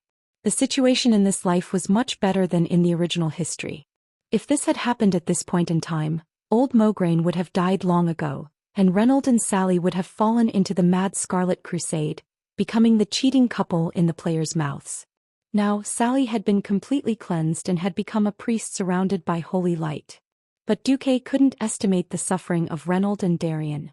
There was nothing he could do about it. He was also a human being. He was mentally and physically exhausted to be able to take care of the people closest to him. What's more, this had happened while he was on an expedition to Blackwing's nest. He was truly powerless. The longer he stayed in this world, the more he integrated into this era, the more Duque felt emotional. Is it Duque? Old Mograine still looked confused. A look of pleasant surprise appeared on Sally's face. This was the first time she had heard her foster father speak in several days. Yes. It's Sir Marcus. Mograine twisted his neck that seemed to have mostly rusted to death, revealing a face that was still sunk into the abyss of despair. "You're so busy you don't have to come see me. I've had enough. As an old man who is about to die, I've had enough. Whether it's as a subject, as a holy knight, or as a failed father. My life has come to a point where it needs to be summed up." He spoke very slowly, but it made Duque feel as if the sharp teeth of a saw were pulling at his heart. Duque strode forward and pressed his hands on old Mograine's broad shoulders. "No, Alexandros. It's not time for your life to be summed up. In the name of the commander of the Alliance, I order you. Look at me." The old man raised his head in confusion. The next second he saw Duque switch to his own state. First was the glittering holy form. In Alexandros' impression, the bright holy light on Duque's body could almost catch up to that of Archbishop Alonso's veil and Uther. After another second, Duque suddenly switched to shadow form. The dark aura that was as deep as the endless universe made him, a holy knight, shudder. "Duque, you mean?" Duque seemed to be implying something. "Do you see? The boundary between light and darkness is not that clear. Similarly, the boundary between life and death is thinner than you think. A while ago, the tribe announced that in order to resist the terrifying Encourage insectoid army, the Forsaken would be included in the tribe." The Forsaken? Is it that guy in Astrian? Yes. Why did the Alliance acquiesce to this? Isn't it because the enemies who want to destroy the world of Azeroth are too many and too powerful? The Burning Legion, the Scourge Army, the Ancient Gods, the Elemental Lords, and all kinds of inferior evil gods. Alexandros, this world has long passed the era where the Alliance alone can defeat the enemy. Old Mograine was silent again. Yes. We hate the tribe because they brought a terrible disaster to the Alliance. Millions of soldiers and civilians died tragically under the tribe's slaughter. We will never forget this. But now the tribe is our alliance. The Scourge army also swept through the Long Song forest, and Anastrian also betrayed his people and became an Undying. But now they have no choice but to stand on our side and fight for the world. Old Mograine looked up at the sky and let out a long breath. He understood what Duque meant. Since the first Undying can escape the will of the Lich King, then there will be a second, a third. Maybe in the future, Darien will rejoin the Alliance as a Death Knight, or at least become a comrade of the Alliance. This was not Duque boasting. According to the original development of history, Darien would break free from the control of the Lich King Arthas and lead a large group of Death Knights to form the Black Blade Knights, turning to fight for the righteous cause of the world. Hearing Duque persuade him like this, old Mograine suddenly laughed. "Duque, you're really bad as the commander of the Alliance. You actually didn't let a 60-year-old veteran retire." Seeing the old paladin's smiling face, Duque knew that old Mograine had thought things through and patted his shoulder. "Yo, old brother, it's not time for you to sum up your life.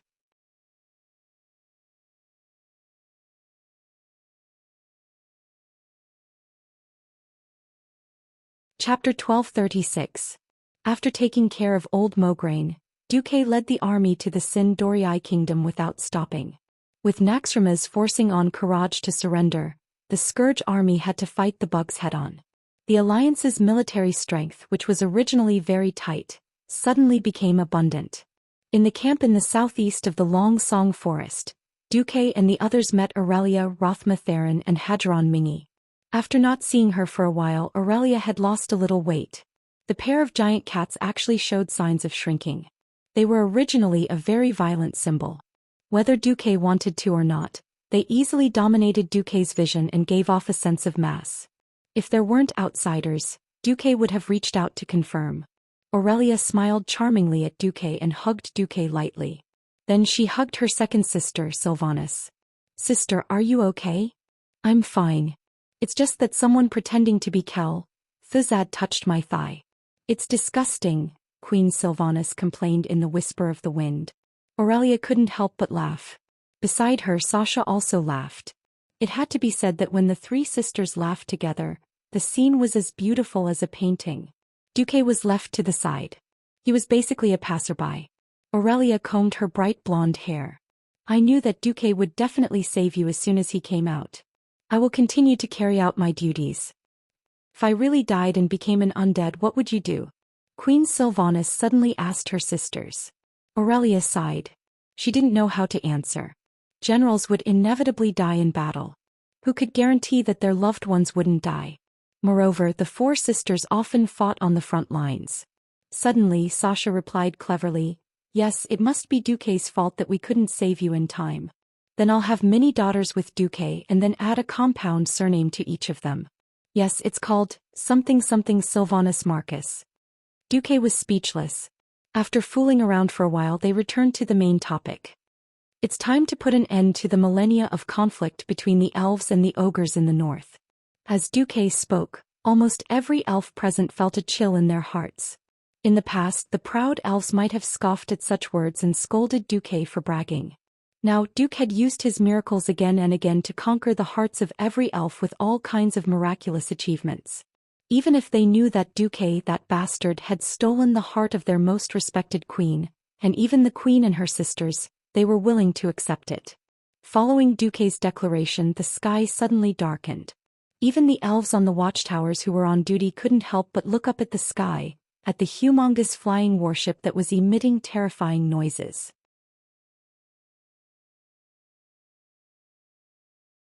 Looking up from below, they could only see the strange bottom of the ship with densely packed gun barrels, as well as 8 huge propellers that were stirring up strong winds, causing the nearby treetops to sway left and right. From below, they could also see the huge golden eagle at the bow of the ship. This thing was almost identical to the eagle head on Eagle's Nest Mountain. Rangers with better eyesight would be able to see the terrifying 4 decks of the ship from the side. At this moment, the muzzle of every cannon had already been opened, and the lion emblem of the Alliance could clearly be seen on the cannons above the muzzle. None of the elves here were mediocre. Most of them were veterans who had experienced the second and third battles at the Dark Portal. The weaker rookies would have their throats slit in an instant when facing the ogres, who were also adept at forest warfare. It wouldn't have been obvious before the war, but only after experiencing continuous wars would the higher-ups of the elves realize how much the elves, with their long lifespans and low fertility rate, were at a disadvantage in wars where human lives were worthless. This was a war between the elves and the ogres that had lasted for more than 6,000 years. Both sides were extremely familiar with each other. It wasn't that the elves couldn't use magic to flatten the ogres, but the ogres could also ask shamans to let evil and powerful spirits possess them, and use a method similar to God's descent to perish together with the elven archmages. It wasn't that Queen Sylvie hadn't thought of using the dwarves' mechanized troops to deal with the ogres, but the ogres' territory was too disgusting. It was a mountain forest with undulating mountains and steam tanks couldn't enter at all. Until now, Duque gracefully bowed to Aurelia in a noble manner. "Greetings, respected troll war heroine Lady Aurelia. May I have the honor of inviting you to witness the complete destruction of the Amani Empire?" The destruction of the Amani Empire. With her beautiful appearance, Aurelia had lost count of how many gorgeous and sweet words of praise she had heard from handsome men in the first half of her life. But she had never heard an invitation like Duque's, which made her blood surge and every cell in her body excited. How many years had she been guarding the borders?